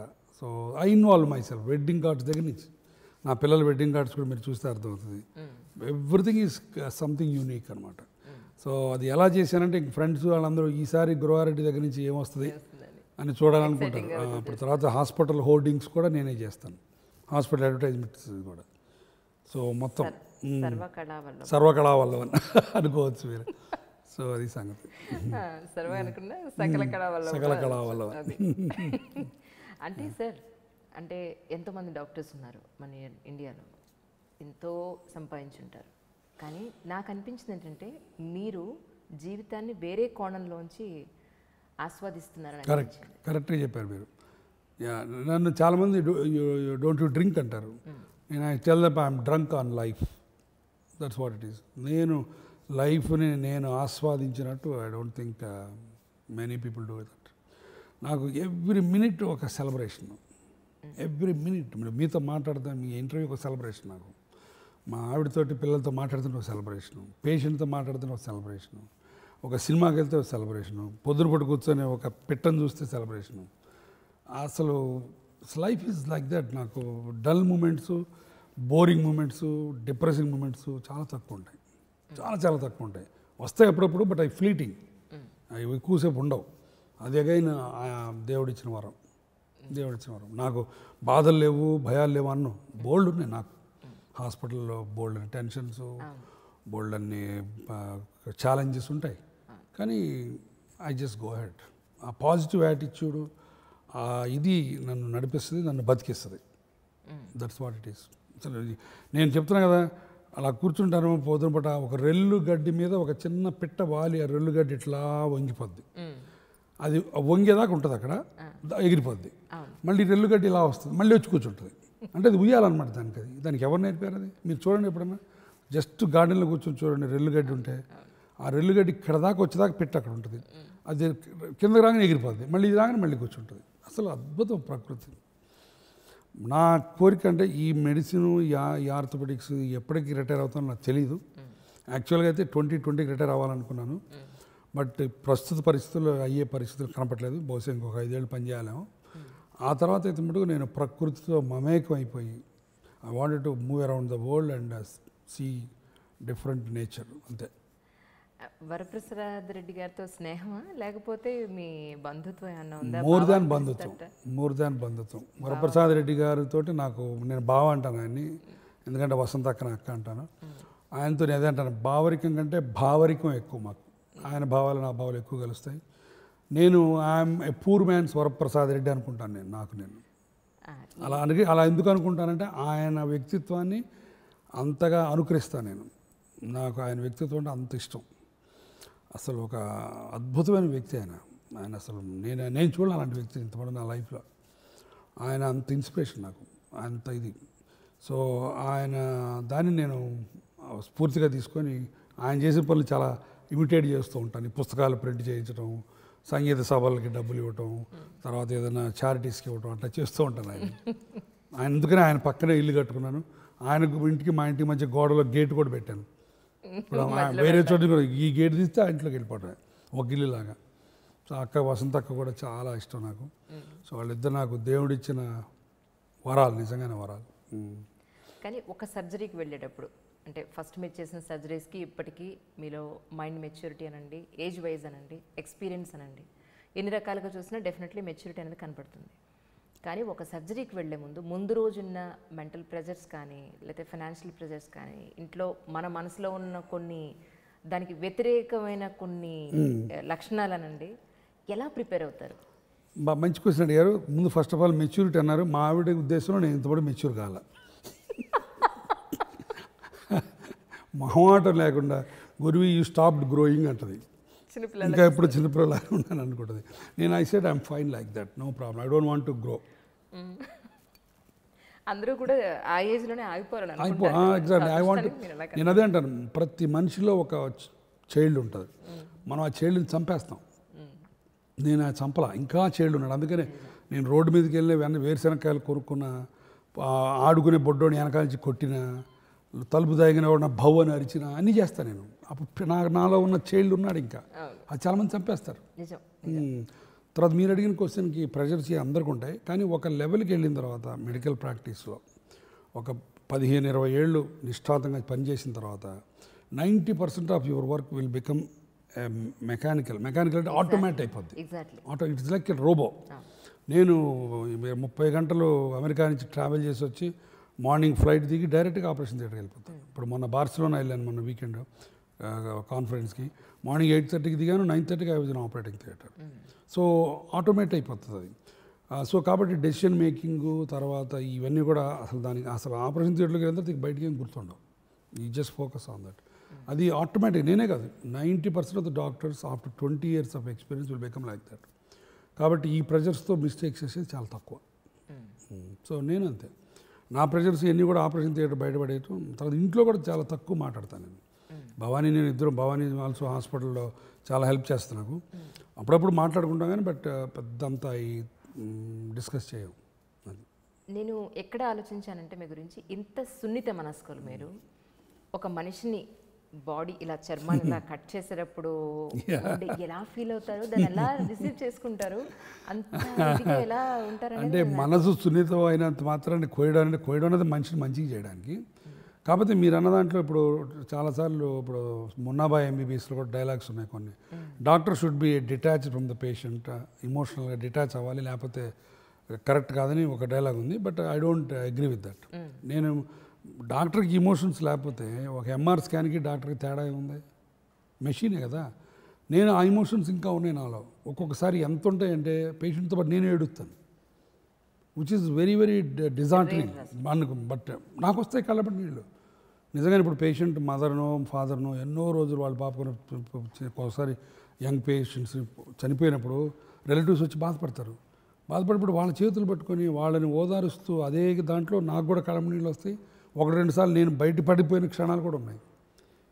ఆ ఇమోషన్స్ కొంతమంది అంటే కొంతమంది ఆ ఇమోషన్స్ ఉండకూడదు, నువ్వు ధైర్యంగా ఉండాలంటారు, నిజమే. కానీ నేను అట్లా లేదు, కోర్ పర్సనాలిటీ అది కాదు నాది. సో నేను ఇప్పటికీ కూడా నా పేషెంట్ చనిపోతే వారం రోజులు నేను డిప్రెషన్లోకి వెళ్ళిపోయి ఈ ప్రాక్టీస్ మానేయాలనుకుంటాను నేను ఎన్నోసార్లు. ఇప్పుడు 100 మంది 1000 మంది పేషెంట్లు నేను బతికించి నడిపించిన పేషెంట్లు గుర్తురారు. అప్పుడు నాకు ఈ పేషెంట్కి నేను సరిగ్గా చేయలేకపోయాను, ఈ పేషెంట్ని పోగొట్టుకున్నాను, బాధ వస్తుంది. ఆ ఇమోషన్స్ నా బలహీనత అని కొంతమంది అంటారు.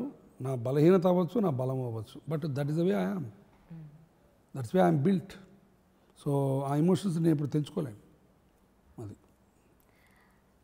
నేను ఒక ఇంటర్వ్యూలో చూసాను ఏంటంటే శనివారం మీకోసం బతుకుతారు, ఆదివారం ఫ్యామిలీ కోసం. నా శనివారం మొన్నే చచ్చిపోయింది, చూడలేదా మీరు? అన్నారు, అది కూడా చెప్పారు, నా శనివారానికి మంచి చచ్చిపోతున్నాయని చెప్పారు. సో వెళ్ళడం లేదా సరదాగా ఒక్కళ్ళు? ఏమైందంటే అమ్మా, ఈ మధ్య కాలంలో లాస్ట్ గత 2-3 ఏళ్ళ నుంచి హాస్పిటల్ బాధ్యతలు ఎక్కువ పడ్డాయి నా మీద. అంటే ఇప్పుడు హాస్పిటల్ అన్నది ఒక సొంత హాస్పిటల్స్ ఈ లెవెల్లో చైన్ ఆఫ్ హాస్పిటల్స్ పెట్టడం అనేది ఒక వన్ వే స్ట్రీట్. అది ఆ రోడ్డులోకి వెళ్ళిన తర్వాత సడన్గా వెనక్కి తిరిగి రాలేం. అలా ముందుకు పోతూ ఉంటామే, ఎక్కడన్నా స్టాప్ వస్తే కూర్చోవడం తప్ప వెనక్కి రాలేం. వన్ వే స్ట్రీట్ అది. ఎందుకంటే వెనకాల ట్రాఫిక్ అంతా ఉంటుంది, మేము ముందుకు వెళ్ళాల్సిందే. సేమ్ అదే కూడా ఇక్కడ అదే అనాలజీ. ఇప్పుడు నా హాస్పిటల్లో ప్రైవేట్ ఈక్విటీ అని బయట నుంచి వచ్చి 100 కోట్లు పెట్టిన వాళ్ళు ఉన్నారు, నన్ను నమ్మి, నా హాస్పిటల్ నమ్మి. సో వాళ్ళందరికీ నేను have to show them the exit tomorrow. వాళ్ళందరి డబ్బులు అలా తెచ్చివ్వాలి. సో ఈ కార్యక్రమంలో ఇక నేను శనివారం లీవ్ తీసుకుంటాను అని చెప్పే అవకాశాలు తగ్గిపోయినాయి. తర్వాత ఇప్పుడు అందుకని ఒక శనివారం నేను కరీంనగర్లో వెళ్తాను, కరీంనగర్లో హాస్పిటల్ ఉంది. ఒక శనివారం భువనేశ్వర్ వెళ్తాను, భువనేశ్వర్లో హాస్పిటల్ ఉంది. ఇట్లా 2 శనివారాలు చచ్చిపోయినాయి. ఇంకొక 2 శనివారాలు, నెలకి 4 ఉంటాయి కదా, మిగతా 2 శనివారాలు బిక్కుమంటున్నాయి. అవి కూడా అవసాన దశలో ఉన్నాయి. సో అది అంటే ఈ కనీసం అంటే ఇప్పుడు అన్ఫార్చునేట్గా ఏమైందంటే, నాకు ఎప్పుడైతే retirement last 5 years people will slow down and take more time to relax. నాకు అన్ఫార్చునేట్గా ఈ లాస్ట్ ఫేజు ఇంకా ఎక్కువ కమిట్మెంట్స్ అయినాయి. So but I enjoy that.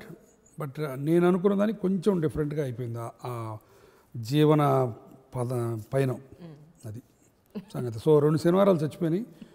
యాక్చువల్గా నేను మొన్న ప్లాన్ చేసిన ప్రకారం ఒక శనివారం భువనేశ్వర్, ఒక శనివారం కరీంనగర్, 3వ వీకెండ్ మా ఆవిడకి భవానీపురానికి అని అనుకున్నాను నేను. బట్ అన్ఫార్చునేట్గా జరగట్లేదు.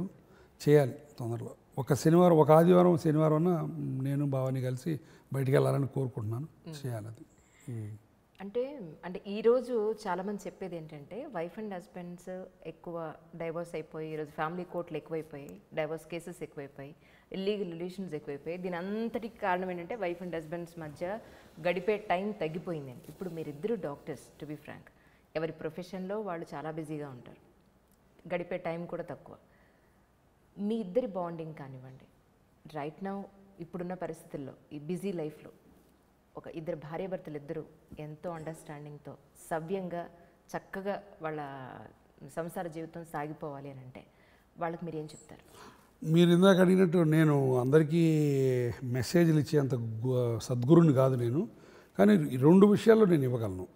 ఎందుకంటే 2 విషయాల్లో నేను దాంట్లో ఒక భాగం కాబట్టి. ఇందాక ఒకటి చెప్పాను, తల్లిదండ్రులతోటి కాలం గడపండి అని. అక్కడ నేను గిల్టీ పార్టీని కాబట్టి నాకు తెలుసు గడపకపోతే ఎంత బాధ అన్నది. రెండోది, ఈ దాంపత్యంలో నేను డెఫినెట్గా వేరే వాళ్ళకి మెసేజ్ ఇవ్వగలను, ఇవ్వగలిగిన స్తోమత, ఇవ్వగలిగిన దమ్ము, అర్హత ఉంది నాకు. ఎందుకంటే నేను భవాని పెళ్లి చేసుకొని 30 ఏళ్ళు దాటిపోయింది. ఇప్పుడు ఆదర్శం మొన్న 32 ఏళ్ళు, 32 years అయింది పెళ్ళి. ఎప్పుడో అలా ఇలా చిన్న గొడవలు తప్ప we're having a very decent wife and husband relationship. గమ్మత్ ఏంటంటే మా ఇద్దరి దృక్పథాలు, మా ఇద్దరి అభిరుచులు నార్త్ అండ్ సౌత్.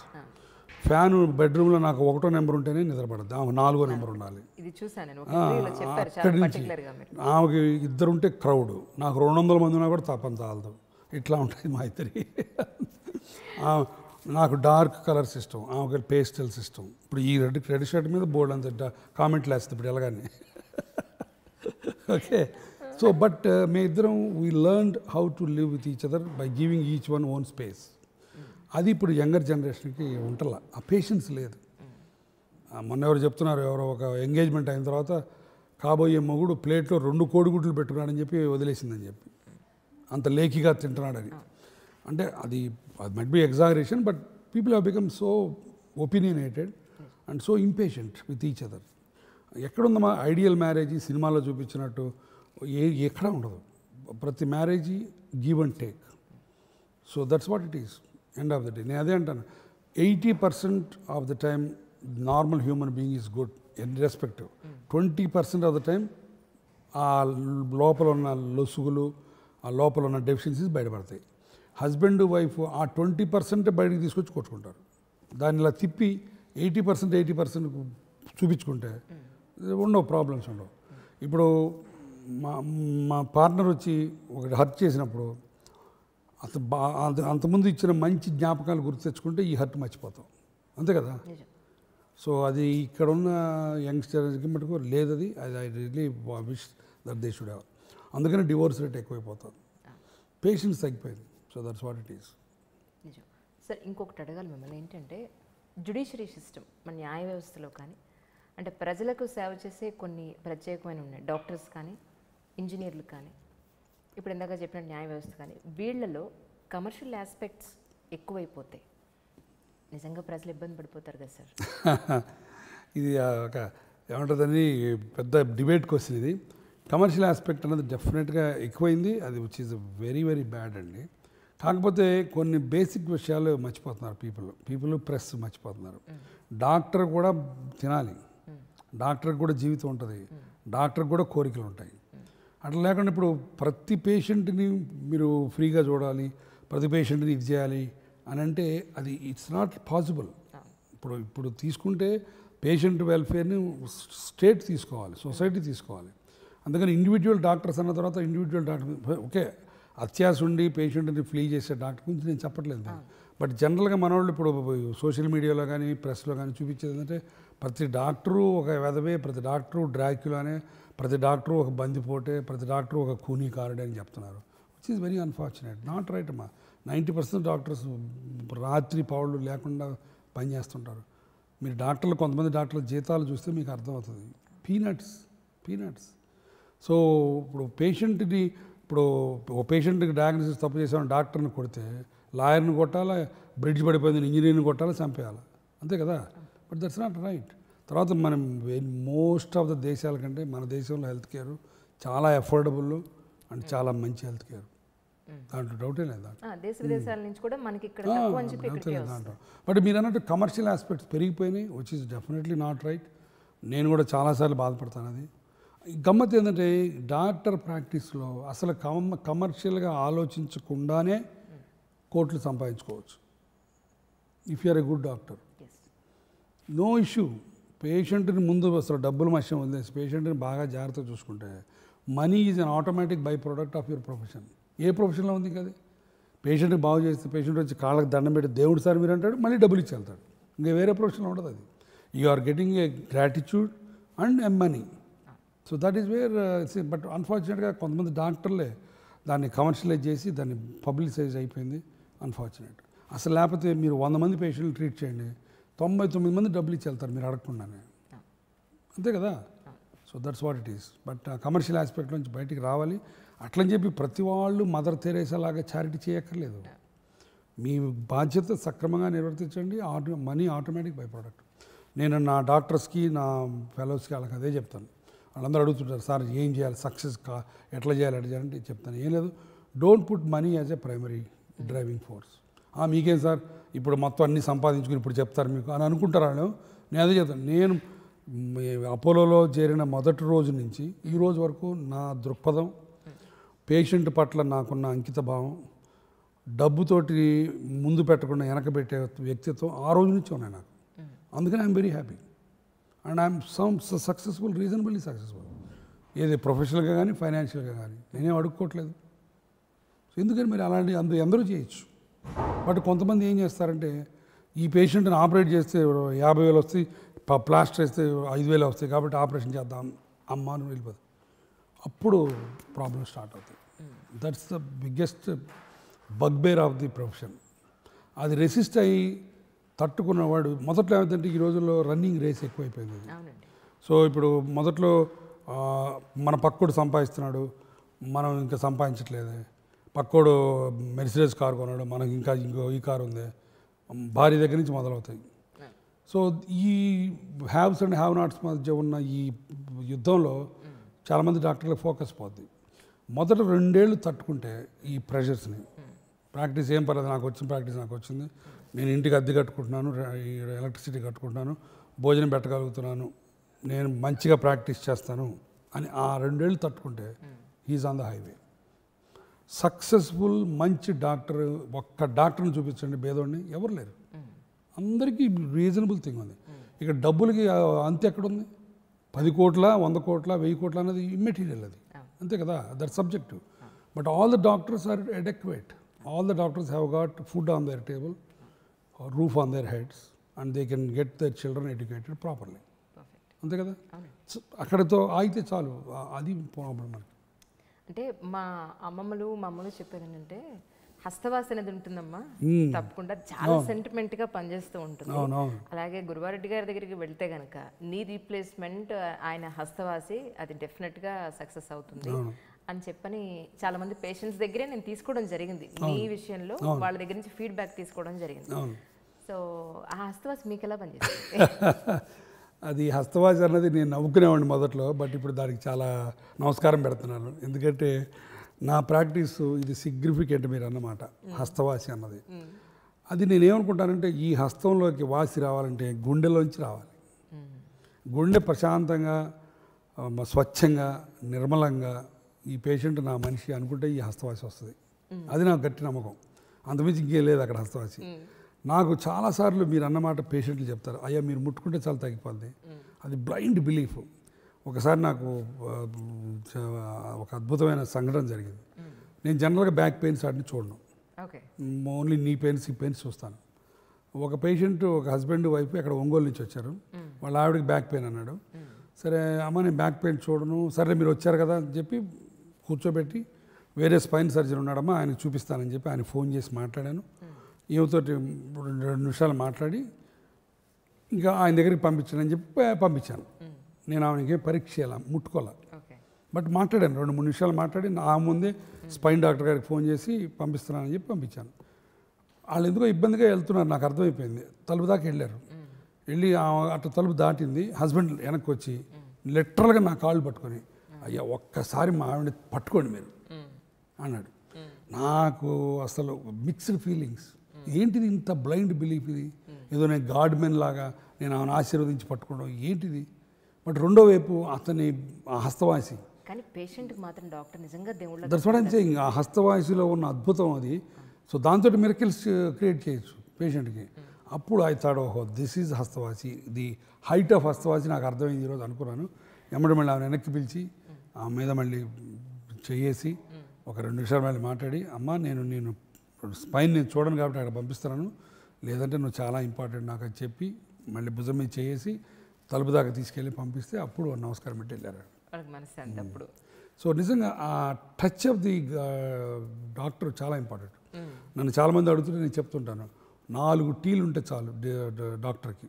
అంటే గ్రీన్ టీ, మీకు మసాలా టీ అవి కాదు. Touch, time, trust and talk, ఈ 4 ఉంటే ఏ డాక్టర్ అయినా ప్రతి పేషెంట్ని జయించగలరు. టచ్ మర్చిపోతాం మనం, చాలామంది మర్చిపోయారు, డాక్టర్స్ మర్చిపోయారు. సో నేను రౌండ్స్కి వెళ్తే పేషెంట్ని అట్లా చేపట్టుకుంటాను, వదలరాడు. నేను మళ్ళీ లాక్కోవాల్సి వస్తుంది, అంత కంఫర్ట్ ఫీల్ అవుతారు. సేమ్ థింగ్ ఆ ఓపీలో ఉన్నప్పుడు భుజం మీద చేసి నీకు బాగా అవుతుంది పోరా బాబు అంటే అసలు ఆ పేషెంట్ ఇంకో లెవెల్కి వెళ్ళిపోతాడు. Simple touch, that's what it is. ఆ అదృష్టం దేవుడు మనకి ఇచ్చాడు, అది మనం వాడుకోం. అట్లానే టైం నేనే అంటాను, ఎంత పెద్ద డాక్టర్ అయినా కానీ నీకు టైం ఇవ్వకపోతే ఆ డాక్టర్ దగ్గరికి వెళ్ళొద్దని చెప్తాను నేను. నో డౌట్ నేను 5 నిమిషాల కంటే ఇవ్వలేను, బట్ 5 నిమిషాలు నేను పేషెంట్తో పాటు మమేకం అయ్యే పద్ధతి I can equate with the patient. 5 నిమిషాల్లో కలిసిపోగలను, కాబట్టి నాకు 5 నిమిషాలు చాలు. అట్లానే ట్రస్ట్, పేషెంట్ మన దగ్గరికి వచ్చినప్పుడు నాకు చేత కదంటే చేత కదని చెప్పి నేను వేరే వాళ్ళ దగ్గర పంపిస్తాను. Patient trust you.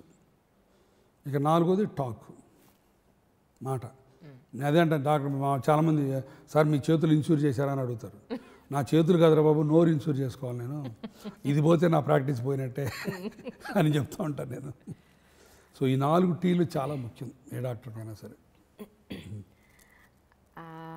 ఇంకొకటి అడగాలి, చిరంజీవి గారు మీకు ఒక లైట్ ఇచ్చారట? అవును, ఉందా ఇప్పుడు మీ దగ్గర? పాతింట్లో ఉంది. అద్భుతమైన వ్యక్తి చిరంజీవి గారు. ఆయన ఇంటికి వెళ్ళాను నేను, అంటే ఆయన నాకు పేషెంట్, ఆయన హోల్ ఫ్యామిలీ నేను ట్రీట్ చేస్తుంటాను. సో ఆయన ఇంటికి వెళ్ళినప్పుడు ఒక షాండ్లియర్ ఉంది. ఆ షాండ్లియర్ ఎట్లా అంటే ఇప్పుడు గాలి కొడితే మన బట్టలు ఇలా ఎగిరిపోతాయి చూడండి, ఇట్లా ఒక పక్కకి అట్లా అలా ఫ్లోగా ఉంటుంది అనమాట. లైట్లు కిందకుండవు, ఇట్లా పక్కకి ఇట్లా ఎగిరిపోతున్నట్టు ఉంటాయి. లిటరల్గా గాలి వానలో ఒక షాండిర్ ఇట్లా వంగిపోయి ఎలా ఉంటుందో అలా ఉంటుంది. చాలా ఆర్టిస్టిక్గా అనిపించింది నాకు అది. అనిపించి సార్ భలే ఉందండి ఇది షాండిర్, ఎంత బాగుంది అని చెప్పి నా భావుకత అంతా అక్కడ ఒలకబోసా. చిరంజీవి గారు నవ్వి బాగా చెప్పారు డాక్టర్ గారు అన్నాడు. 2 రోజుల్లో ఇంటికి వచ్చేసింది నాకు. So nice of you, so nice of you. అద్భుతమైన వ్యక్తి అండి చిరంజీవి గారు. అంత కల్చర్డ్, వెల్ మేనర్డ్, అంత పెద్ద వ్యక్తి కూడా. రామ్ చరణ్ కూడా నిజంగా వాళ్ళిద్దరు వండర్ఫుల్ పర్సన్స్. చాలా అది మటుకు నిజంగా 2 రోజులు ఇంటికి పంపించి మళ్ళీ అది ఫిక్స్ కూడా ఆయనే చేయించారు. మా ఇంట్లో పాత ఇంట్లో ఉంది. నాకు కొన్ని క్వశ్చన్స్ మ్యూజికాలజిస్ట్ రాజా గారు కూడా ఇచ్చారు. చాలా రీసెర్చ్ చేశారు మీరు. సో ఆయన కూడా ఒకసారి మిమ్మల్ని మరీ అడిగానని చెప్పారు. ఆయన ఒక మంచి అభిరుచి ఉన్న వ్యక్తి. ఇద్దరు కలిసి ఒక పుస్తకం కూడా ఇచ్చేసాం. రాజా గారిది ఒక బుక్ రిలీజ్ చేసాం. అంటే ఈ బుక్ రాసేంత టైం ఎక్కడ దొరుకుతుంది మీకు అసలు? అమ్మ మీద కూడా పుస్తకం రాశారు. అమ్మ మీద పుస్తకం అంటే నేను సంకలనం అది. నేను జస్ట్ 1-2 రాశాను, అది సంకలనం. బట్ గురువాయణం పుస్తకం అది మొత్తం నేను రాసింది. గురువాయణం పుస్తకం రాయడానికి అసలు అంటే ముఖ్య కారణం ఏమిటి? ఎందుకు రానిపించింది? ప్రేరణ భార్గవి నా క్లాస్మేట్, పామర్లో డాక్టరు. తను కూడా మంచి అద్భుతమైన అభిరుచి ఉన్న వ్యక్తి, బాగా పాటలు పాడుతుంది.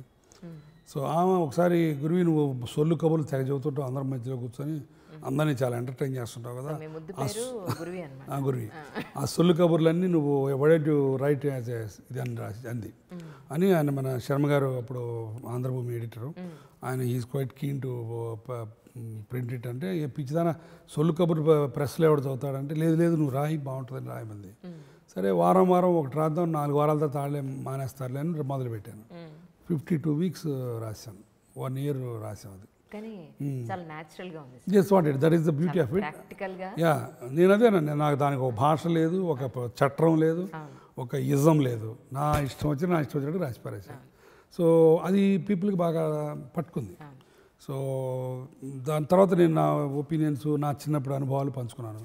దాంతో చాలామంది వాళ్ళ చిన్నప్పుడు, ఇప్పుడు మీరు ఇందాక ముంజలు మొక్కజొన్న కండలు అన్నారు, అదే టైప్లో వాళ్ళు కూడా వెనక్కి వెళ్ళి they equated with that. So ఆ ఐడెంటిఫికేషన్తో దాని మంచి పేరు వచ్చింది.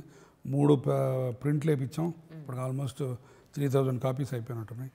సో తర్వాత నా పేషెంట్స్కి వాళ్ళకి నేను చాలా మందికి వ్యూయర్స్ కోసం అంటే బాగా మంచి క్వశ్చన్ అడిగారు.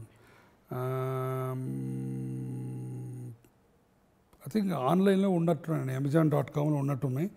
లేదంటే మన నవోదయాలో కానీ దీంట్లో ఉండొచ్చు, నాకైతే ఈ మధ్య గుర్తులేదు. మీరు అడిగారు కాబట్టి ఈసారి కొన్ని పెట్టిస్తాను అక్కడ. లేకపోతే నా సెక్రటరీకి ఫోన్ చేస్తే నేను కాపీ పంపిస్తాను తప్పకుండా. అంటే ఇంకా చాలు, ఫ్రమ్ ద బిగినింగ్ నుంచి ఈ రోజు వరకు మీరు చూసుకుంటే చాలా సంపాదించింది, ఇంకా రెస్ట్ తీసుకుందాం అని అనిపిస్తుంది? అంటే మీరు అడిగిన క్వశ్చన్లో 2 ఉన్నాయి. చాలా సంపాదించాను, రెస్ట్ తీసుకున్నాను, అది కరెక్ట్గా లేదు. ఫస్ట్ పాయింట్, సంపాదనకి రెస్ట్కి నా జీవితంలో ఏ రోజు లేదు. గమ్మత్ ఏంటంటే నాకు పైసా ఠికాణా లేని రోజుల్లో, పైసా కూడా లేని రోజుల్లో 1000 రూపాయలు అప్పు తీసుకొని గర్ల్ ఫ్రెండ్కి కొనిపెట్టిన రోజులు ఉన్నాయి. ఓకే, ఇప్పుడు లక్షలు వచ్చిన తర్వాత వచ్చిన రోజులు ఉన్నాయి. బట్ రెండింటికి ఒకటే, అంటే I'm the same. What I'm saying, డబ్బు నన్ను మార్చలేదు. కాబట్టి డబ్బు నన్ను మార్చినప్పుడు డబ్బు నా రిటైర్మెంట్ని కూడా నిర్దేశించలేదు. నా రిటైర్మెంట్ ఎప్పుడవుద్దంటే, చాలాసార్లు చెప్పాను నేను, పొద్దున 9ంటికి పేషెంట్ని చూసినప్పుడు ఏ నవ్వు మొహం అయితే ఉందో అదే నవ్వు మొహం సాయంత్రం 5 గంటలకి లేనప్పుడు నేను retire. That is only yard stick for me, nothing else. So అది సంగతి. ఎందుకంటే రోజుకి నేను 100 మంది పేషెంట్లు చూస్తాను నేను. లాస్ట్ పేషెంట్ కూడా same amount of love, same amount of warmth ఇవ్వలేని రోజు ఐఎమ్ గోయింగ్ టు రిటైర్. అప్పుడు నేను సర్దుకోవటమే. ఎందుకంటే డబ్బుకి దానికి సంబంధం లేనే లేదు. మీ ఫ్రెండ్స్ చాలామంది అనేది ఏంటి అని అంటే, గురువారెడ్డి గారు అని అనగానే ఎంజాయ్మెంట్ విత్ టేస్ట్ అది అందరికీ పంచే వ్యక్తి అని మీరే ఉంటారు, నిజమేనా? Perfect description of me. I love to share with the people, I love to do the things in a different way. So అది డెఫినెట్గా కరెక్ట్. చాలా ఇందాక మనం అనుకున్నట్టు పండగలు, ఫెస్టివిటీస్ అన్నీ కూడా డిఫరెంట్గా చేస్తూ ఉంటాను నేను. నాకు ఇప్పటికి ఒక కోరిక ఉంది, ఆ కోరిక బహుశా ఇంకా కమింగ్ ఇయర్స్లో తీర్చుకుంటాను. ఏంటంటే చాలా పార్టీలు జరుగుతుంటాయి, కానీ నేను I wanted to start A party on a relationships. అంటే వాట్ ఐఎమ్ సేయింగ్ ఈజ్, ఒకరోజు ఒక మంచి పున్నమి వెన్నెల రోజు మదర్ అండ్ సన్స్ పార్టీ, అంటే నాకున్న ఫ్రెండ్స్ని వాళ్ళ అమ్మలతో పిలవాలి. అయ్యో మా అబ్బాయి 6th క్లాస్ కాకుండా ఈ ఇంటర్ డిగ్రీ చదివింటే బాగుండేది. ఓకే, ఇంకొక రోజు బ్రదర్స్ పార్టీ. ఓకే, నాకున్న ఫ్రెండ్స్ వాళ్ళ బ్రదర్స్ని తీసుకొని రావాలి. అట్లీస్ట్ మీరు పిలిచినప్పుడన్నా వాళ్ళందరూ అది చెప్పేది. ఈ ప్రపంచం ఈ జంగుల్లో బ్రదర్స్ ఉన్నా సరే ఒకళ్ళొకళ్ళు కలుసుకొని మాట్లాడుకోవడం తక్కువైపోతుంది. సో అట్లా ఆ రోజు కలుసుకోవడం, ఆ రోజు బ్రదర్ థీమ్ మీద వాళ్ళ చిన్నప్పుడు విషయాలు అందరితో పంచుకోవడం, ఒక 2-3 మంచి బ్రదర్ థీమ్లో ఉన్న మంచి ఇవి క్రియేట్ చేయడం. అట్లా ఇంకొక రోజు grand father and grand daughter. Okay, అట్లా ఈ హ్యూమన్ ఆ బంధుత్వాల్ని ఆ రోజు హైలైట్ చేసి ఒక పార్టీ చేయాలని ఉంది నాకు. అట్లా నెక్స్ట్ ఇయర్ ఎప్పుడో ఇంకొంచెం ఈ హాస్పిటల్స్ అన్నీ ఒక లెవెల్కి వచ్చి కొంచెం టైం దొరికినప్పుడు కనీసం 2 నెలలకు ఒక పార్టీ అది చేయాలి అని ఉంది. అలాగే మీ అమ్మాయి లిటిల్ సోల్జర్ సినిమాలో చేసింది అని చెప్పని మేము విన్నాం. అవును, నిజంగా మాకు తెలీదు. Okay, so one of your friend మీరు చెప్తే ఈ విషయం చెప్తే నేను నిజంగా షాక్ అయ్యాను. సన్నగా ఉంటుంది, చిన్నపిల్ల బన్నీ అది పిల్ల సినిమా అంతా దాని మీదే కదా. అవును, అది గంగరాజు మా తోడలుడు డైరెక్ట్ చేసిన మూవీ. అది అప్పుడు మేము ఇంగ్లాండ్లో ఉన్నాం. అప్పుడు కావ్య 3 years old. సో అప్పుడు దాన్ని తీసుకొచ్చి దాన్ని సెంట్రల్ థీమ్ పెట్టి సినిమా తీశారు. చాలా బాగా ఆడింది. డైలాగులు కూడా అదే చెప్పింది. And I'm a little I'm a good girl said my own teacher అనే ఒక పాట. సో ఇప్పుడు ప్రెసిడెంట్స్ మెడల్ వచ్చింది దానికి బెస్ట్ చైల్డ్ ఆర్టిస్ట్ కింద. సో అది చాలా అందమైన తీపి గుర్తులు అవన్నీ. మేమందరం అప్పుడు లండన్లో ఉన్నాం. తను వచ్చి ఇక్కడ ఊర్మిళ అని రాజు వాళ్ళ ఇంట్లో ఉండి చేసింది అనమాట. అంటే ఈ రాజమౌళి గారితో ఏమిటి మీకు రిలేషన్? రాజమౌళి మన బంధువు అవుతాడు నాకు. రాజమౌళి నాకు వరుసగా రాజమౌళికి నేను బావ అవుతా.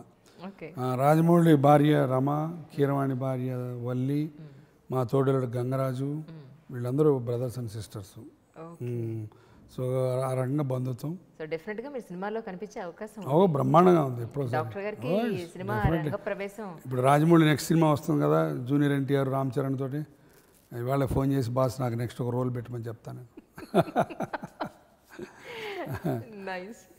కానీ చాలా బాగా అనిపిస్తుందండి మీరు జీవితాన్ని తీసుకునే విధానం కానీ, మీ లైఫ్ని మీరు లీడ్ చేసే విధానం కానీ చాలా చక్కగా అనిపిస్తుంది. డెఫినెట్గా నేను కూడా ఇప్పుడు అంటే నాకు సత్సంగం అన్న ఇది చాలా ఇష్టం. మనుషులు, మన చుట్టుపక్కల ఉన్న మనుషులు, మనం క్రియేట్ చేసుకున్న మనుషులు, ఆ పాజిటివ్ వైబ్స్, ఆ ఎనర్జీ చాలా ఉపయోగపడుతుంది. కొంతమంది ఎప్పుడు ఏడుస్తూనే ఉంటారు, గొణుగుతూనే ఉంటారు. ఈ ట్రాఫిక్, ఆ ఈగలు, ఆ దోమలు, ఈ రోడ్లు, అబ్బా పొద్దున్న సాయంత్రం ఏడుస్తూనే ఉంటాడు. ఆడి పక్కన 5 నిమిషాలు కూర్చుంటే మనం ఫినిష్. అలాంటి వాడితో అసలు ఉండకూడదు. అందుకనే సత్సంగం అంటాను. ఇప్పుడు వరప్రసాద్ రెడ్డి గారు నాకు ఎందుకు ఇష్టం అంటే ఆయనతో కూర్చుండి ఆయన మాట్లాడుతుంటే అలా వినాలనిపిస్తుంది. అట్లానే ఇప్పుడు రాజమౌళి, కీరవాణి, గంగరాజు వీళ్ళందరూ మన బంధువులు. వాళ్ళందరితో కూర్చుంటే వాళ్ళు మాట్లాడుతున్నప్పుడు ఇంకొక లెవెల్కి వెళ్ళిపోతాం. ఆ రకమైన పాజిటివ్ రీఇన్ఫోర్స్మెంటు. ఇప్పుడు అట్లానే గజల్ శ్రీనివాస్ నా ఫ్రెండ్, తనతో మాట్లాడుతుంటే ఒక రకమైన వేరే దృక్పథం. అట్లానే మన ఘంటసాల వెయ్యి పడతాం, మన పేరు మర్చిపోయాను, భగవద్గీత రిలీజ్ చేశాడు, మొత్తం భగవద్గీత అంతా చదివి రిలీజ్ చేశాడు, గంగాధర్ శాస్త్రి. సో వీళ్ళందరూ వాళ్ళ మాటలు, ఆ మాటల్లో ఉన్న స్వచ్ఛత, ఆ మాటల్లో ఉన్న మేలిమితనం, ఆ మాటల్లో ఉన్న ఒక డిఫరెంట్ పర్స్పెక్టివ్ భలే ఉంటుంది నాకు. అందుకని అవన్నీ ఇష్టం. అందుకని I love to meet the people with positive minded. ఏడుపోలతో నా పని లేదు. అందుకని అసలు దగ్గరికి రాని వాళ్ళని. ఎవడన్నా గొణుగుతున్నాడంటే ఇంకా నమస్కారం పెట్టి బయటికి వెళ్ళిపోతాం. అంతే, హాయిగా మాట్లాడుకోవడం, మంచిగా బోల్డ్ అంత మంచి ఉందమ్మా లైఫ్లో. పొద్దునే మా తమ్ముడు మేము అనుకుంటున్నాం, చెడు అంతా మన వాళ్ళు టీవీల దగ్గర నుంచి పేపర్ దగ్గర నుంచి చెడు చూపిస్తారు. లైఫ్లో బ్రహ్మాండమైన మంచి ఉంది, ఇంకా బోల్డ్ అంత మంచి ఉంది, ఇంకా బోల్డ్ అంత లవ్ ఉంది. నేను అదే అంటాను, లవ్ చేయడానికే టైం లేదు, ఇంకా హేట్ చేయడానికి టైం ఎక్కడ ఉంది? బట్ అన్ఫార్చునేట్గా మన ప్రెస్, మన పేపర్లు, టీవీలు ఓన్లీ చెడ్డయ్యాయి. ఇక్కడ రేప్ అయింది, అక్కడ దొంగతనం అయింది, ఇక్కడ యాక్సిడెంట్ అయింది, అక్కడ చచ్చిపోయాడు, 30 మంది ఇక్కడ చచ్చిపోయారు. ఏ తప్ప అసలు పేపర్లో 3వ పేజీ క్రైమ్ పేజ్ అని ఒకటి రాస్తారు, ప్రతి పేపర్లో ఒకటి ఉంటుంది. అట్లానే ఫీల్ గుడ్ అని పేజ్ ఎందుకు పెట్టరు వీళ్ళు? దాంట్లో పెట్టి ఈయడానికి మంచి చారిటీ ఇచ్చాడు, వీళ్ళు బతికించారు, ఈ అమ్మాయి వీళ్ళు మంచిగా చేసింది, ఇట్లాంటి ఎన్ని ఉన్నాయి. Good idea. కొన్ని బోల్డ్ అన్ని మంచి పనులు జరుగుతాయి రోజు, మన చుట్టుపక్కలే జరుగుతాయి. అవన్నీ ఎందుకు వేయకూడదు, అవన్నీ ఎందుకు హైలైట్ చేయరు? ఈ చెప్తేనే చెడ్డతనానికి ఉన్నంత పల్లకి మోసే ఎదవలు మంచితనాన్ని మోయరు. మంచితనం ఒంటరిగా అయిపోద్ది, ఎక్కడో మూట్లో కూర్చొని బిక్కుమంటుంటుంది. ఆ మంచితనాన్ని మోసేయడానికి ఎవరు లేరు, అందరూ చెడ్డతనాన్ని మోయడానికి పోతారు బయటకు. ఎందుకు తెలియదు నాకు, అన్ఫార్చునేట్. ఈవెన్ నౌ ప్రపంచం అంతా ఏమైపోతుంది, ఎక్కడికి పోతుంది ఈ జీవితం అని అనుకుంటారు. ఎక్కడికి పోదు. ఈ ప్రపంచంలో బోల్డ్ అంత మంచి ఉంది, బోల్డ్ అంత హృదయం ఉంది, బోల్డ్ అంత ప్రేమ ఉంది. మనం చూసేదాన్ని బట్టే ఉంటుంది అది, అంతే కదా. మనం పెట్టుకునే గ్లాసులను బట్టి ఉంటుంది అది. ఎప్పుడు ఏడుతూ అది ఇది కంప్లైంట్ అంటే కంప్లైంట్గానే ఉంటుంది. మంచి చూడండి ఎంత మంచి ఉంటుంది, బ్రహ్మాండం ఉంటుంది మంచి. That's it. నేను ఎప్పుడంటే గ్లాసు హాఫ్ గ్లాస్ ఫుల్ అని చూశారు కదా మీరు, సగం నీళ్ళు ఇప్పుడు ఇది ఉంది. ఇప్పుడు దీంట్లో నేను హాఫ్ గ్లాస్ ఫుల్ అంటాను, కొంతమంది హాఫ్ గ్లాస్ ఎంటీ అంటారు. సో అది దృక్పథం అంతే. ఇప్పుడు అలా అనుకుంటే ప్రజెంట్ సినారియోలో ఒక అమ్మాయిని బయటికి వెళ్ళి చదివించాలన్నా, చదువుకోవాలని బయటికి వెళ్ళాలన్నా, లేదా ఒక ప్రొఫెషన్లో బయటికి వెళ్ళాలన్నా చాలా భయపడిపోయే పరిస్థితి. లేదమ్మా, లేదు, నాకు తెలిసేం లేదు. అమ్మ బాబాయ్ ఇలా చెప్తున్నారు. ఏం లేదు మీరు సి అగైన్ ప్రతి చోట అట్రాసిటీస్ ఉంటాయి. ఇండియాలో కూడా అట్రాసిటీస్ ఉన్నాయి కాదంటే నేను. బట్ మనం సెలెక్ట్ చేసుకునే ప్లేస్ని బట్టి, మన అమ్మాయి ఉండే వాటి కాలేదు కమ్యూనిటీని బట్టి హాయిగా చదువుకోవచ్చు. ఎంతమంది వేల మంది అమ్మాయిలు బయటికి వెళ్ళి శుభ్రంగా చదువుకున్న అట్లా ఇండియాలో, ఫారిన్లో కూడా ఉన్నాయి ఇట్లాంటి గొడవలు అట్రాసిటీస్ ప్రతి చోట ఉన్నాయి. కానీ మనం సెలెక్ట్ చేసుకునే దాన్ని బట్టి, మనం ఇచ్చుకునే ఒక రకమైన పరిధిని బట్టి ఉంటుంది. కొంచెం జాగ్రత్తలు తీసుకోవాలి, no doubt about it, no doubt. అందరూ ఇప్పుడు మోడర్న్ టెక్నాలజీ ఏరియాలో మన ఫోన్లు అవి దగ్గర పెట్టుకుని మనం జాగ్రత్తగా ఉంటే 24 గంటలు మనం కనెక్టివిటీ పెట్టుకొని ఉండొచ్చు, నో డౌట్. బట్ నేనైతే అంత అనుకోవట్లేదు, నేనైతే అసలు అనుకోవట్లేదు. అదే మొన్న ఓ ఇంటర్వ్యూలో నిరుద్యోగ సమస్య గురించి మాట్లాడి నన్ను అడిగారు. నాకైతే నిరుద్యోగం లేదు ఇండియాలో, లేదు. మీకు కావాలనుకుంటే జాబ్స్ కొన్ని కోట్ల జాబ్స్ ఉన్నాయి, బట్ మీరు వెతుక్కోవట్లేదు. నాకు మా అమ్మ అంటది కలెక్టర్ కావాలి, కాకినాడ కావాలంటే కుదరదు నాన్న అని. అంటే నాకు గవర్నమెంటే జాబే కావాలి, హైదరాబాద్లోనే కావాలి, లక్డీకాపూర్లోనే కావాలంటే కుదరదు. బతకడానికి ఎన్నో దారులు, వందల వేల దారులు ఉన్నాయి. ఇప్పుడు ఎంతమంది అండి, ఒక సినిమా ఫీల్డ్ కానీ, టెలివిజన్ ఫీల్డ్ కానీ, ఒక ఐటీ సెక్టర్ కానీ, హెల్త్ సెక్టర్ కానీ, కొన్ని లక్షల జాబ్స్ ఉన్నాయి. చేయడానికి నీకు కావాల్సిన ఇది ఉండాలంతే, దట్స్ ఆల్. ఎంత వందల వేల జాబ్స్ ఉన్నాయి. జాబ్ లేక పస్తు ఉండే అవకాశం లేదమ్మా ఇప్పుడు. ఓన్లీ థింగ్ నువ్వు సెలెక్ట్ చేసుకోవాలి. బట్ నీ క్వాలిఫికేషన్స్, నీ ఎక్స్పీరియన్స్ బట్టి వస్తుంది జాబ్. నీ క్వాలిఫికేషన్ లేకుండా, ఎక్స్పీరియన్స్ లేకుండా నాకు అదేదో కలెక్టర్ జాబ్ కావాలంటే రాదు. బట్ నీకు భోజనం పెట్టడానికి 2 పూట్ల నువ్వు సపోర్ట్ చేసుకోవడానికి enough jobs are there, no doubt about that. మాట్లాడితే కార్పొరేట్ హాస్పిటల్స్, కార్పొరేట్ కల్చర్ వచ్చేసింది అని, గవర్నమెంట్ హాస్పిటల్స్ ఎక్కడ కూడా కనిపించట్లేదు, గవర్నమెంట్ హాస్పిటల్లో ఉండే ఫెసిలిటీస్ అంతంత మాత్రంగానే ఉంటున్నాయి, గవర్నమెంట్ పట్టించుకోవట్లేదు అనే వాదనకి, అనే విమర్శకి మీరే ఉంటారు? అది అంటే 2 రకాల ఉంది దానికి. ఇప్పుడు కార్పొరేట్ హాస్పిటల్స్ అన్నది సంఘానికి, సొసైటీకి చీడ పురుగులు అయితే కాదు. కొన్ని కోట్ల మంది బతికి బట్టగడుతున్నారు కార్పొరేట్ హాస్పిటల్స్ వల్ల, లేకపోతే చనిపోయేవాళ్ళు వాళ్ళందరూ. కొన్ని కోట్ల మంది. పాత రోజుల్లో బైపాస్ సర్జరీకి అమెరికా పోవాల్సి వచ్చేది. ఎగ్జాక్ట్లీ.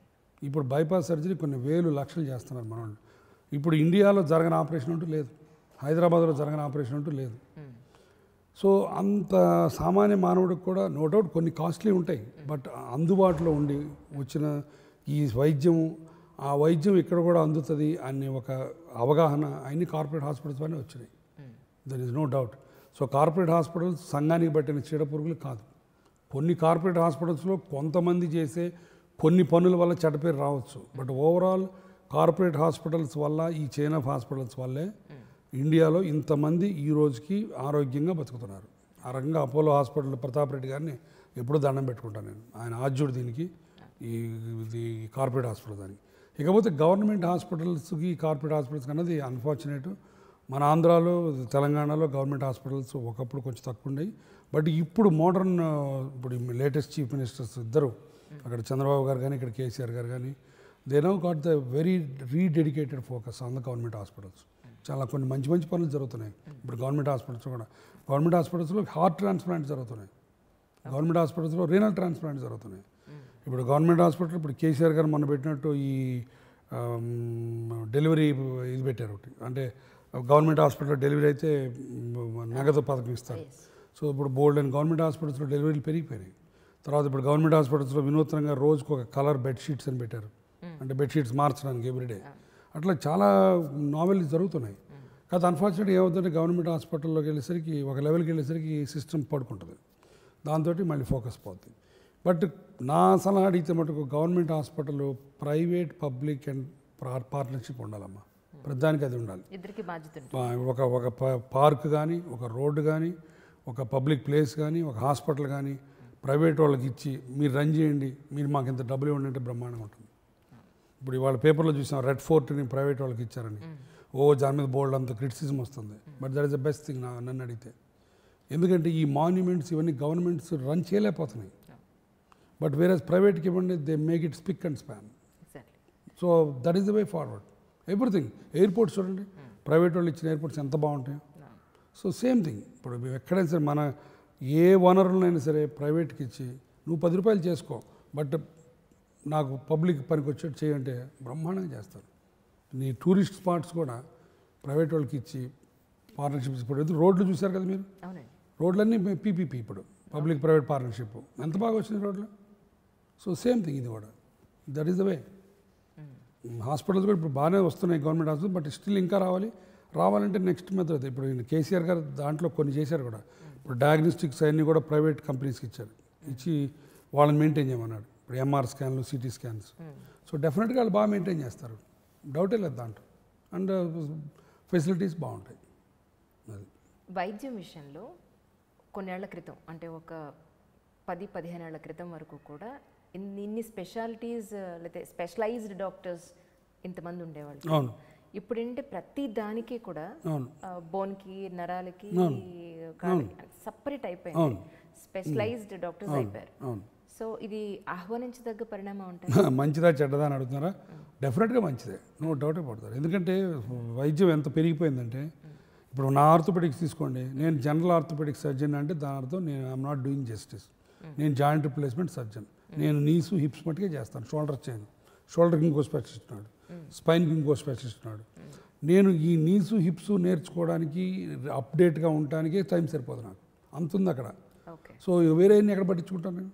సో కాబట్టి డెఫినెట్గా స్పెషలైజేషన్ అన్నది పేషెంట్కి అత్యద్భుతమైన వైద్యాన్ని ఎంతో స్పెషలైజ్డ్గా చేస్తుంది. అందుకని ఇప్పుడు రిజల్ట్స్ బోల్డ్ బాగుంటున్నాయి ఇండియాలో, దాంట్లో డౌటే లేదు దాంట్లో. బట్ ఒక్కటే మిస్ అవుతుంది, మనం జనరల్ ప్రాక్టీషనర్ రోల్ తగ్గిపోయింది. అది పాత రోజుల్లో ఫ్యామిలీ డాక్టర్ అని ఉండేవాళ్ళు. ఆ కాన్సెప్ట్ మళ్ళీ రావాలి.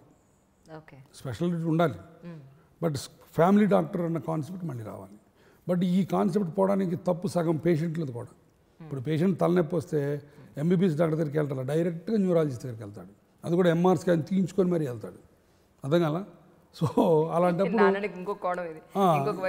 అలాంటప్పుడు ఫ్యామిలీ డాక్టర్ కాన్సెప్ట్ లేదు పాపం. బట్ ఫ్యామిలీ డాక్టర్ కాన్సెప్ట్ రావాలి, వస్తుంది కమింగ్ 10 yearsలో గ్యారంటీగా వస్తుంది. సర్కిల్ అండి, ఎగ్జాక్ట్లీ సర్కిల్ 10 ఏళ్లలో వస్తుంది. మంచి ఫ్యామిలీ డాక్టర్స్ డెఫినెట్గా they will be very very important for the society. Negativity ఏం లేదు. కాకపోతే ఫ్యామిలీ డాక్టర్ కూడా మంచి నాలెడ్జ్ ఉండాలి. పేషెంట్ని ఎప్పుడు ఎక్కడ ఎవరికి రిఫర్ చేయాలని తెలియాలని. పాత రోజులలాగా నీకు 2 ఆస్పిరిన్ బిళ్ళలు ఇస్తాను కూర్చో, మళ్ళీ వారం రోజుల తర్వాత వచ్చి కనపడంటే కుదరదు. అఫ్కోర్స్ పేషెంట్లు ఒప్పుకోరనుకోండి,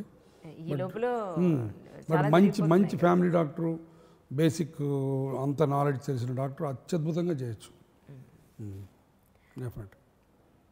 ఇంకా ఈ మీరు అనుకునే రిటైర్మెంట్ అయ్యే లోపులో లేదా రిటైర్మెంట్ తర్వాత నేను ఖచ్చితంగా ఈ పనులు చేయాలి అని అనుకున్నవేంటి? నాకు ఇష్టమైన క్వశ్చన్ అడిగారు నాటికి. నాకు అంటే మా ఆవిడ ఇక్కడ లేదు, లేదా నవ్వుతుంటుంది ఇక అన్ని జోకులు ఎత్తుంటాడని. నాకు ఇష్టమైన రిటైర్మెంట్కి రెడీ అవుతున్నాయి, మనసులో రెడీ అవుతున్నాయి. గార్డెనింగ్ ఒకటి, కుకింగ్ ఒకటి, తర్వాత ఫోటోగ్రఫీ ఒకటి, and travelling around the world ఒకటి. ఈ 4 ఇష్టం నాకు. సో మావిడ అంటది గార్డెనింగ్ అంటే లోపల పోయి ఒక మొక్క అక్కడ పెట్టేస్తే అదే గార్డెనింగ్ అంటది. బట్ నాకు భలే ఇష్టం గార్డెన్ అంటే. బట్ ఆ గార్డెన్ డెవలప్ చేసి మంచి మంచి పూల మొక్కలు తీసుకొని రావాలంటే బోల్డ్ అంత ఫిజికల్ టైము యాక్టివిటీ కావాలి, అది ఇప్పుడు దొరకట్లేదు. బట్ బహుశా ఫ్యూచర్లో బహుశా కుకింగ్ కూడా బాగా ఇష్టం నాకు. బట్ కుకింగ్ కూడా చేయాలంటే ఏది టైం లేదు మళ్ళీ. సో పాత రోజుల్లో కాంతామణి వంటకాలను పుస్తకం ఉండేది, మేడంకి పుస్తకం. ఆ పుస్తకం ఇంగ్లాండ్లో తీసుకెళ్ళి మధ్యలో పేజీలు చిరిగిపోతే కూడా పట్టించుకోకుండా ఒక దాంట్లో ఇంకో దాంట్లో జంప్ చేసి వంటలు చేసాం. ఇప్పుడు బ్రహ్మాండమైన నెట్ వచ్చింది, యూట్యూబ్లో బోల్డ్ అని వీడియోలు ఉంటాయి, చూసి మంచి మంచి సరదా వంటకాలు చేస్తే బాగుంటుంది. ఫోటోగ్రఫీ ఒకటి బాగా ఇష్టం నాకు. ఫోటోగ్రఫీ దాంట్లో బ్యూటిఫుల్ మూమెంట్స్. ఆ వర్షం వెదర్ గురించి చెప్పిన దాంట్లో మొత్తం వర్షం, తులసి ఆకుల మీద పడుతున్న వర్షం, ఒక ఆకు మీద ఒక బిందువుతో సహా పడేది చాలా ఆర్టిస్టిక్ గా తీశారు. అది మీరు తీసారే ఏంటి? I don't think so. నేనే అంత దొంగ మాటలు చెప్పను నేను. నేను తీయలేదు. అంటే ఇప్పుడు మీరు ఫోటోగ్రఫీ అంటే ఇష్టం అంటే డౌట్ వచ్చింది. నా దగ్గర కొన్ని కొన్ని మంచి మంచి ఫోటోలు ఉన్నాయి నేను తీసినాయి. అంటే పెద్ద అద్భుతమైన కెమెరాలతో తీసిన ఫోన్ ఫోన్ కెమెరాతో. బట్ ఆ మూమెంట్ చాలా బాగుంది, చాలా బాగా వచ్చింది. తులసి చెట్టు వర్షం అలా పడుతూ ఉంటుంది. ఆ మూమెంట్ ఈజ్ వెరీ, నాకు మూమెంట్స్ ఇష్టం rather than the light and all that. Of course but moment అంటే ఫర్ ఎగ్జాంపుల్ రోడ్డు మీద వెళ్తుంటే ఒక చిన్న పిల్లలు ఇద్దరు ఆడుకుంటూ ఉంటారు, జస్ట్ ర్యాక్స్ అంటే బిచ్చగాళ్ళ పిల్లలు అయి ఉండొచ్చు వాళ్ళు. వాళ్ళిద్దరు ఆడుకుంటుంటే వాళ్ళిద్దరు ఇన్వాల్వ్మెంట్ ఆ చుట్టుపక్కల అది అద్భుతంగా ఫ్రేమ్ చేయొచ్చు అలాంటివి. అది ఇష్టం నాకు. సో రిటైర్ అయిన తర్వాత అది చేయాలని. తర్వాత I want to see the world. ఇప్పటికి ఒక 100 కంట్రీలు చూస్తుంటాను. ఒక ఐ థింక్ 70-80 చూశాను మోస్ట్ ప్రాబ్లీ, లెక్కే లేదు. ఇంకొక 100 కంట్రీస్ చూడాలి నాకు. ప్రపంచ దేశాలు చూసిన తర్వాత మీకు అంటే నేర్చుకున్నది ఏమిటి మీ ఉద్దేశం ప్రకారం? నేర్చుకున్నది ఏమిటి అంటే God is a Swiss man. స్విట్జర్లాండ్లో పుట్టుంటాడు గాడ్. అందుకు అంతా వాళ్ళకి ఇచ్చాడు. ఎందుకు? అబ్బా ఏం అద్భుతమైన కంట్రీ అది, అన్బిలీవబుల్ కంట్రీ. మీరు చూసారా స్విట్జర్లాండ్? చూడండి, ఖచ్చితంగా వెళ్ళండి. మీరు ఎక్కడైనా సరే మీరు వెళ్ళాల్సిందే Switzerland. What a country it is. ప్రకృతి అంటే అసలు అదేండి. దాంట్లో లోయలు, పర్వతాలు, నదులు, అసలు ఏ రకమైందని ఆ రకమైంది అక్కడ ఉంటుంది. అసలు ఎంత అద్భుతం. సమ్మర్లో బాగుంటుంది, వింటర్లో బాగుంటుంది, రైనీ సీజన్లో బాగుంటుంది. అసలు oh boy, God is a Swiss man. అలా పెట్టారు. అద్భుతం. నాకు నచ్చిన కంట్రీ స్విట్జర్లాండ్. ప్యారిస్ కూడా బాగుంటుంది. ఓకే, ఇంత సున్నిత మనస్కులు, ఇంత ప్రకృతి ప్రేమికులు, లైఫ్ ఇంత చక్కగా ఎంతోమందికి చాలా రకాలుగా సేవ చేస్తున్నారు. అది మీరు బయటకు కూడా చెప్పుకోరు ఎంతమందికి సేవ చేస్తున్నారు అనేది. సో ఒక చిన్న మీ మీద ఒక చిన్న రాయనండి, లేకపోతే ఒక చిన్న మచ్చనండి, లేదా ఒక విమర్శ అనుకోండి. ఏమంటున్నారంటే ఇంతకు ముందున్నట్టు గురువారెడ్డి గారు ఇప్పుడు లేరు, మాట్లాడితే సర్జరీ అనేస్తున్నారు. అది చాలా చాలా చాలా తప్పు విమర్శ. నా మీద వేరే విమర్శలు ఉన్నాయి. ఆ విమర్శలన్నిటికీ నేను సమాధానం చెప్పుకోగలను. ఇది చాలా తప్పు విమర్శ. ఎందుకంటే అనవసరంగా సర్జరీ చేయడం అన్నది నా జీవితంలో లేదు ఇంత మటుకు. కానీ మీరు అన్నట్టు సర్జరీ ఎలా ఉంటుందంటే, నేను టెర్షియరీ రిఫరల్ డాక్టర్ అయిపోయాను నేను. అంటే నా దగ్గరికి వచ్చే 100 మంది పేషెంట్లు 90 మంది వేరే చోట్లంతా చూపించుకొని చివరిలో గురువారెడ్డి దగ్గర సలహా తీసుకుందామని వస్తారు. వాళ్ళందరూ వాళ్ళ మోకాళ్ళ ప్రయాణంలో చివరి మజిలీకి వచ్చిన వాళ్ళు నా దగ్గరికి వస్తారు. నా దగ్గర ఇవాళ మోకాళ్ళ నొప్పి వచ్చి రేపు నా దగ్గరికి ఎవరు రారు. నా ఓపీడీలో మీరు చూస్తే చూడండి, ప్రాక్టికాలిటీకి అదే చెప్పేది, అందుకే చెప్పేది ఇప్పుడు. అందుకని ఇప్పుడు నా దగ్గర ఇప్పుడు మీరు ఒక ఓపీలో వచ్చి కూర్చోండి, 100 మంది నేను ఓపీ చూస్తే almost 80 members are ready for knee replacement. ఆ లెవెల్లో ఆ స్టేజ్కి వస్తారు, అప్పుడు వస్తారు నా దగ్గరికి. సో నాది ఒక పేషెంట్ కలిసి ఇదే చెప్పారు. అదే చెప్తాను, నాది 3 సంవత్సరాలుగా సిటీలో ఉన్న డాక్టర్స్ అందరికీ చూపించాను, తగ్గలేదు. ఫైనల్ గా గురువారెడ్డి గారి దగ్గరికి వచ్చాను. నాది టెర్షియరీ రిఫరల్ డాక్టర్ స్టేటస్ నాది. సో చిన్న చిన్న తలనొప్పులు, చిన్న చిన్న కాళ్ళు నొప్పులు, నడు నొప్పులు రాదు. ఫైనల్ అన్నమాట. ఈ వచ్చిన వాళ్ళు అందరూ నా దగ్గర చేయించుకోరు కూడా, సలహా కోసం వస్తారు.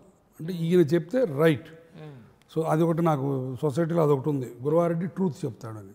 సో దాంతో కొంతమంది సెకండ్ ఒపీనియన్కి వస్తారు. పేషెంట్ కూడా రాడు, పేషెంట్ ఎక్కడో ఉంటాడు.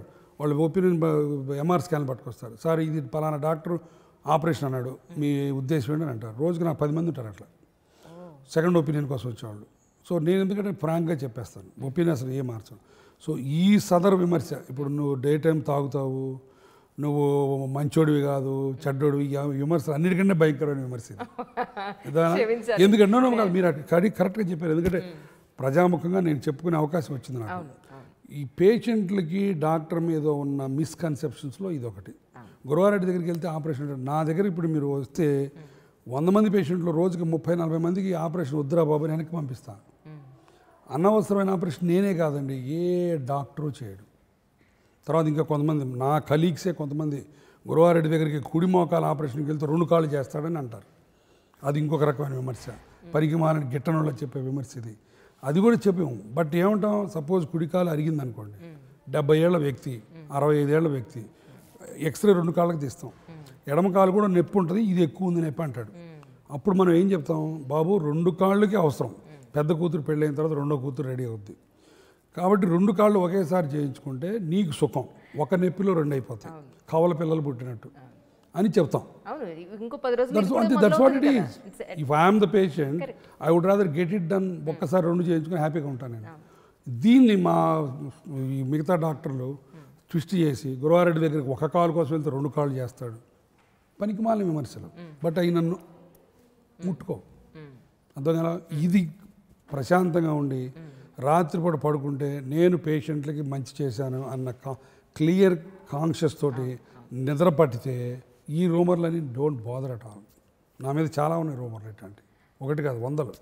అంటే ఒకటి మనిషి గురించి, మనిషి విలువ, సమయం, డబ్బు, మానవిక సంబంధాల మీద ఇంత క్లారిటీ ఉన్న మీకు జనరల్గా ఒకళ్ళని అలా చేయలేరు. ఎందుకంటే మీరు ప్రతిదీ నేనే కాదమ్మా, ఎవరు చేయరు. అనవసరమైన ఆపరేషన్ చేసే డాక్టర్లు 1000 మందిలో ఒక్కడు ఉంటాడు, ఒక్కడు. ఆ పనికి వాళ్ళాడు అసలు అనవసరం మనం మాట్లాడుకోవడం. ఎవడు, నేనే కాదు, నేను గొప్ప అని చెప్పుకోవట్లా, ఏ డాక్టరు చేయడం అవసరం లేకుండా operation. That's what it is. నేను ఎందుకు చేస్తాను అసలు? నేను ఇంకా కొంతమందికి దండం పెడతాను, అరే బాబు మీరు చేయించుకోవద్దు, వెళ్ళిపోండిరా అని చెప్తాను. కొంతమంది వస్తారు భయంకరమైన ప్రాబ్లమ్స్ తోటి, ఎవరో డాక్టర్ ఎక్స్టర్నల్ ఫిక్సేటర్ సార్ ఇలిజారో చెప్పాడు సార్, అది లాగుతూ ఉన్నారు పీకుతూ ఉన్నారు అని వస్తాడు. నేను చెప్తాను, అరే బాబు ఇంత చేసినా అది ఫెయిల్ అయిపోద్ది, నువ్వు అనవసరంగా లక్షల ఖర్చులు పెట్టుకొని చివరికి ఇది అవుతావు, నువ్వు వెళ్ళిపోని దండం పెట్టి పంపిస్తాను నేను. 100 మంది ఉన్నారు అటువంటి. కాబట్టి ఈ రూమరు బేస్లెస్. బట్ నేను విన్నాను, నాకు ఏమాత్రం దాని మీద ప్రభావం లేదు, నా మీద ప్రభావం లేదు ఆ రూమర్ తోటి. మీ హాస్పిటల్లో ఏదో పేషెంట్స్ అనకూడదేమో, ఇప్పుడు గెస్ట్లకి ఆహ్వానం పలకడానికి ఒక రోబో ఉందిట. అవును, ఇప్పుడు రోబో సర్జరీలు చూసాం, మరి ఇలా ఆహ్వానం పలికి వాళ్ళకి మంచినీళ్ళు కాఫీలు ఇచ్చే రోబో చూడలేదు. అంటే ఇప్పుడు గచ్చిబౌలిలో మన హాస్పిటల్ ఓపెన్ చేసినప్పుడు ఆ రోబోను కూడా ఆవిష్కరించాం. ఇది గొప్ప విషయం ఏంటంటే తెలంగాణలో తయారైన రోబో ఇది. ఇదేదో అమెరికా జపాన్ నుంచి వచ్చింది కాదు, తెలంగాణ మన పక్క టీ హబ్లో తయారైన రోబో. లోకల్ వాళ్ళని ఎంకరేజ్ చేయడానికి కూడా మేము ముందుకెళ్ళి ఈ రోబోని తీసుకున్నాం. ఈ రోబో ఇంకా ఫైన్ ట్యూనింగ్ జరుగుతుంది. అది జరిగి ఇంకొక 4 రోజుల్లో కంప్లీట్ ఫుల్ ఇది వచ్చినప్పుడు అది రాగానే మిమ్మల్ని మీ ఫేస్ని రికగ్నైజ్ చేసి మీతో మాట్లాడి మీరు ఇది తీసుకొని మీ రిపోర్ట్స్ ఇవ్వటం, మిమ్మల్ని తీసుకెళ్ళి రిసెప్షన్లో దింపి రావడం ఇవన్నీ చేస్తుంది. కానీ వచ్చిన వాళ్ళకి ఒక పెద్ద సర్ప్రైజే అంతే కదా. ఎగ్జాక్ట్లీ, అద్భుతం. ఆ రోజు ఓపెనింగ్ రోజు robo is become the star. స్టార్టింగ్కి ఇప్పటికీ ఇన్నేళ్ల లైఫ్ తర్వాత గురువారెడ్డి గారిలో ఏమేమి మార్పులు వచ్చాయి? అంటే ప్రాక్టీస్ పెట్టిన తర్వాత అంటారా, లేకపోతే అసలు ఇటు పర్సనల్ లైఫ్లో కానీ ఇటు ప్రొఫెషనల్ లైఫ్లో కానీ? మంచి క్వశ్చన్ అడిగారు. పర్సనల్ లైఫ్లో కొంత కోపం తగ్గింది. మా ఆవిడ వల్ల కొన్ని నేర్చుకున్నాను నేను. She taught me some things. పర్సనల్గా నేను కొన్ని అంటే పర్సనల్గా నేను కొన్ని నాలో ఉన్న వైఫ్ దగ్గర నుంచి నేర్చుకోవడం అంటే అసలు అలా చెప్పరు. నేను దాన్ని మొహమాట లేనేలేదు నాకు. పర్సనల్గా నాకున్న కొన్ని డెఫిషియన్సీస్ని, కొన్ని తప్పుల్ని నేను కరెక్ట్ చేసుకున్నాను. అది థ్యాంక్స్ టు భవాని. తర్వాత నెంబర్ 2 అంటే నాకు వ్యక్తుల డెఫిషియన్సీస్ని యాక్సెప్ట్ చేసి వాళ్ళని కలుపుకుపోవడం అన్న, మనకు నచ్చిన లక్షణాలు అవతల వాళ్ళు ఉన్నా కూడా వాళ్ళని కలుపుకొని పోయే ప్రక్రియలో ఇంకొంచెం మెచ్యూరిటీ వచ్చింది. అది పర్సనల్గా. ప్రొఫెషనల్గా మొదట్లో కంటే కూడా ఇప్పుడు ఇంకా ఎక్కువ ధైర్యం వచ్చింది. అంటే ఇంకా కాంప్లెక్స్ పేషెంట్లను కూడా ఛాలెంజింగ్ కింద తీసుకొని వాళ్ళని ట్రీట్ చేసే ధైర్యం వచ్చింది. ఆ ధైర్యానికి కారణం ఈ ఎక్స్పీరియన్స్ ఒకటి, ప్లస్ మనం మంచి హృదయంతో చేస్తే రిజల్ట్స్ బాగుంటాయి అని ఒక ఆత్మవిశ్వాసం ఒకటి. పాల్ కోహెలో చెప్పాడు, when you want to do good things the whole universe conspires to help you అని. So that is important. మనం మంచి దీంతో మనం మొదలెడితే అన్ని ప్రకృతిలో శక్తులన్నీ కూడా కలగలిపి మీకు హెల్ప్ చేస్తాయి. సో అది గట్టి నమ్మకం, నాకు మూర్ఖ నమ్మకం, అది గట్టి నమ్మకం కూడా కాదు. మా వాళ్ళు ఒక్కోసారి మా కలీగ్స్ నా దగ్గర పనిచేసే వాళ్ళు, ఏంటి సార్ ఈ పేషెంట్ని ఏం చేస్తారు సార్ మీరు, ఈ పేషెంట్ ఎట్లా తీసుకుంటారు మీరు అంటారు. నేను లేదు boss, we will do it అని చేస్తాను. Believe me 99 out of 100 times I come out as winner. That is because of the sheer willpower and focus and clarity. అది నా గొప్పేం కాదు, నేను చెప్పానుగా పొగరు. ఇది మంచిగా ఉండి చేస్తే అన్నీ మంచిగా జరుగుతాయన్న పొగరు. అది అటు హాస్పిటల్లో కానీ ఇంట్లో కానీ ఎవరి దగ్గరైనా సరే మనకు నచ్చని విషయాలనండి, లేదా ఒక మనిషిని చూసినప్పుడు వాళ్ళు చేసిన పనులు, వాళ్ళు అన్న మాటలు, వాళ్ళు చేసిన మిస్టేక్స్, ఇవన్నీ గుర్తొచ్చినప్పుడు వాళ్ళతో ఫ్రెండ్లీగానో ప్రేమగానో అభిమానంతోనో ఉండాలి అని అంటే అది యాక్టింగ్ అవుతుందా, లేకపోతే మనల్ని మనం మార్చుకున్నా ఉంటారా? మంచి క్వశ్చన్ అడిగారు. ఒక రకంగా యాక్టింగ్ అంటారు కొంతమంది. నో డౌట్ కొంతవరకు యాక్టింగ్, అది నో డౌట్ అబౌట్ దట్. అని ఉండాల్సిన అవసరం ఉందంటారా? ఇప్పుడు మీ మీద కోపం ఉంటే కోపం ఉన్నట్టుగానే ఉండాలా, లేకపోతే కోపాన్ని కొంత అణిచి నేనేమంటానంటే నేనేమంటానంటే నాకు రెండు ఉన్నాయి. Very simple logic. మీరు నన్ను ఏమైనా అన్నారనుకోండి, మీరు నాకు కావాల్సిన వాడు అనుకోండి, ఐ డోంట్ మైండ్. ఇంకొక ఆయన ఎవరైనా అన్నాడు అనుకోండి, ఆయన నాకు తెలియదు, ఐ డోంట్ కేర్. సో వర్డ్లో సెంటెన్స్లో మైండ్ని మార్చి కేర్ పెడితే చాలు. ఇంకెవరి మీద ఎవరు అన్నదానికి మనం బాధపడక్కర్లా. అయినోళ్ళు అంటే వీ డోంట్ మైండ్, కానోళ్ళు అంటే వీ డోంట్ కేర్. సో ఇంకా అసలు బాధపడడానికి స్కోప్ ఏముంది, ఫలానోడు అన్నాడు పీక్కుదడానికి. సో దట్ ఈజ్ మై ఇది. అలానే నేను ఇప్పుడు మీరు నన్ను హర్ట్ చేశారు, మీ మీద నాకు కోపం ఉంది. సో ఆ కోపాన్ని ఒక 5 నిమిషాలు మట్టుకు ఉంచేసి తర్వాత అణగదొక్కుతాను. రెండోసారి కలిశారు మీరు పార్టీలో, కలిస్తే నేను ఎదురు పడితే నేనే మీకు చేయించి అమ్మ అంజలి బాగున్నా అంటాను, అక్కడితో అయిపోతుంది అది. సో మీరు కూడా బాగున్నాను సార్ అని ఒక కప్పు కాఫీ దాటి తాగుతాం. ఈ కోపం అన్నమాట అసలు నా బుర్రలోంచి ఎప్పుడైనా వెళ్ళిపోయింది, అర్థమైందా? అసలు అది గుర్తు రానివ్వను, రాదు. So that is where the relationships are built. అది ఇప్పుడు నన్ను దెబ్బ కొట్టిన వాళ్ళు, నా వెన్నులో పొడిచిన వాళ్ళు, నాకు మోసం చేసిన వాళ్ళు, నన్ను భయపెట్టిన వాళ్ళు, బాధ పెట్టిన వాళ్ళు చాలామంది ఉన్నారు, లేరంటలా. బట్ నాకు వాళ్ళని గుర్తుపెట్టుకోవడం ఇష్టం ఉండదు. సో వాళ్ళు కలిస్తే మటుకు ప్రశాంతంగా మాట్లాడతాను. కొంతవరకు నటనే అవ్వచ్చు అది, బట్ ఆ నటనని ఎక్స్ట్రాడినరీ ఆస్కార్ లెవెల్కి పట్టుకెళ్ళను, ఓవర్కమ్ చేయడానికి ఒక ప్రయత్నం చేస్తాను. ఈ నెగిటివ్ ఫీలింగ్స్ వెనక్కి తొక్కేస్తాను. పాజిటివ్ ఫీలింగ్స్ ముందుకు వస్తే మళ్ళీ కూర్చుంటాను, కప్పు కాఫీ తాను, కబుర్లు చెప్పుకుంటాం, వెళ్ళిపోతాం. సో అది సంగతి. ఇంత సీనియర్ మోస్ట్ డాక్టర్ కాబట్టి నేను అడుగుతున్నాను, రాబోయే డాక్టర్లకి కానివ్వండి, యూత్కి కానీ మీరు ఏం చెప్పాలనుకుంటున్నారు? ఎందుకంటే మీరు చాలా చాలా వీడియోలు ఎంతో చక్కగా హృదయంగా చాలా న్యాచురల్గా అందరికీ కూడా వాళ్ళ జీవితాలకు యాప్ చేసుకునే విధంగా, అది అవసరం కూడా చాలా విషయాలు, అది వర్షం గురించైనా, తిండి గురించైనా, రిలేషన్ గురించైనా కూడా మీరు చాలా రకాలుగా ఉన్నారు కాబట్టి అడుగుతున్నాను. అంటే ఇందాక చెప్పినట్టు నేను భాషణలు ఇచ్చి సందేశాలు ఇచ్చే సద్గురుని కాదు. నేను నా పేరు గురువు అయితే అయి ఉండొచ్చు, బట్ సద్గురుని కాదు. But of course, but having said that I don't mind sharing my thoughts of what a happy life is all about. But అది పర్సన్కి మారచ్చు, ప్లేస్కి మారచ్చు. నేను చెప్పే సింపుల్ థింగ్స్ ఏంటంటే, ఫస్ట్ ఆఫ్ ఆల్ హ్యాపీగా ఉండటం చాలా ఈజీ అంటారు. చాలా ఈజీ. మన ముందు ప్రాబ్లమ్స్ కనపడుతూ ఉంటాయి కదా. హ్యాపీగా ఉండటం చాలా ఈజీ. మనం దాన్ని కాంప్లెక్స్ చేసుకుంటాం. We make things complicated. Problems are like pebbles. If you keep them near the eye, they will close your vision. If you keep them there, there is a pebble. అంతే simple. అదంతా చెప్పడం చాలా తేలిక అనుకుంటారు మీరు, కానీ పాటించడం కూడా తేలిక, provided you have the right attitude. That's what it is. So first of all మీరు సీరియస్గా తీసుకోవద్దు. Take the life as it comes, number 1. Number 2, life is so small, so simple and so brittle. ఇవాళ బయటికి పోతే రేపు పొద్దున్న ఉండకపోవచ్చు మనం. అంత చిన్న లైఫ్లో, అంత తక్కువ స్పాన్లో లేనిపోని కక్షలు, ఈ ప్రిజుడిస్లు, పగలు, క్రోధాలు, కోపాలు ఇవన్నీ అనవసరం. చక్కగా హాయిగా ఎంజాయ్ చేయడం చాలా important. Third thing is plan your future. డాక్టర్స్కి plan your future and focus on that. తర్వాత నాలుగోది, whatever you do, whatever the profession, try to be good in that profession. ఈ 4 చెప్తాను. తర్వాత మానవ సంబంధాల గురించి నేను చెప్పేది ఒకటే విషయం, treat everyone as your family member, give love, kill them with love, that's all. అంతే. డాక్టర్ని పెళ్లి చేసుకోవడం ప్లస్ అంటారా మైనస్ అంటారా? ప్లస్సే, నో డౌట్ అబౌట్ దట్. అంతేనా? ఎందుకంటే ఒకరినొకరిని అర్థం చేసుకోవడం ఉంటుంది. తర్వాత వృత్తిలో ఉన్న బాధ్యతలు, బాధలు, ఛాలెంజెస్ తెలుస్తాయి. సో కాబట్టి డాక్టర్ డెఫినెట్గా ప్లస్సే.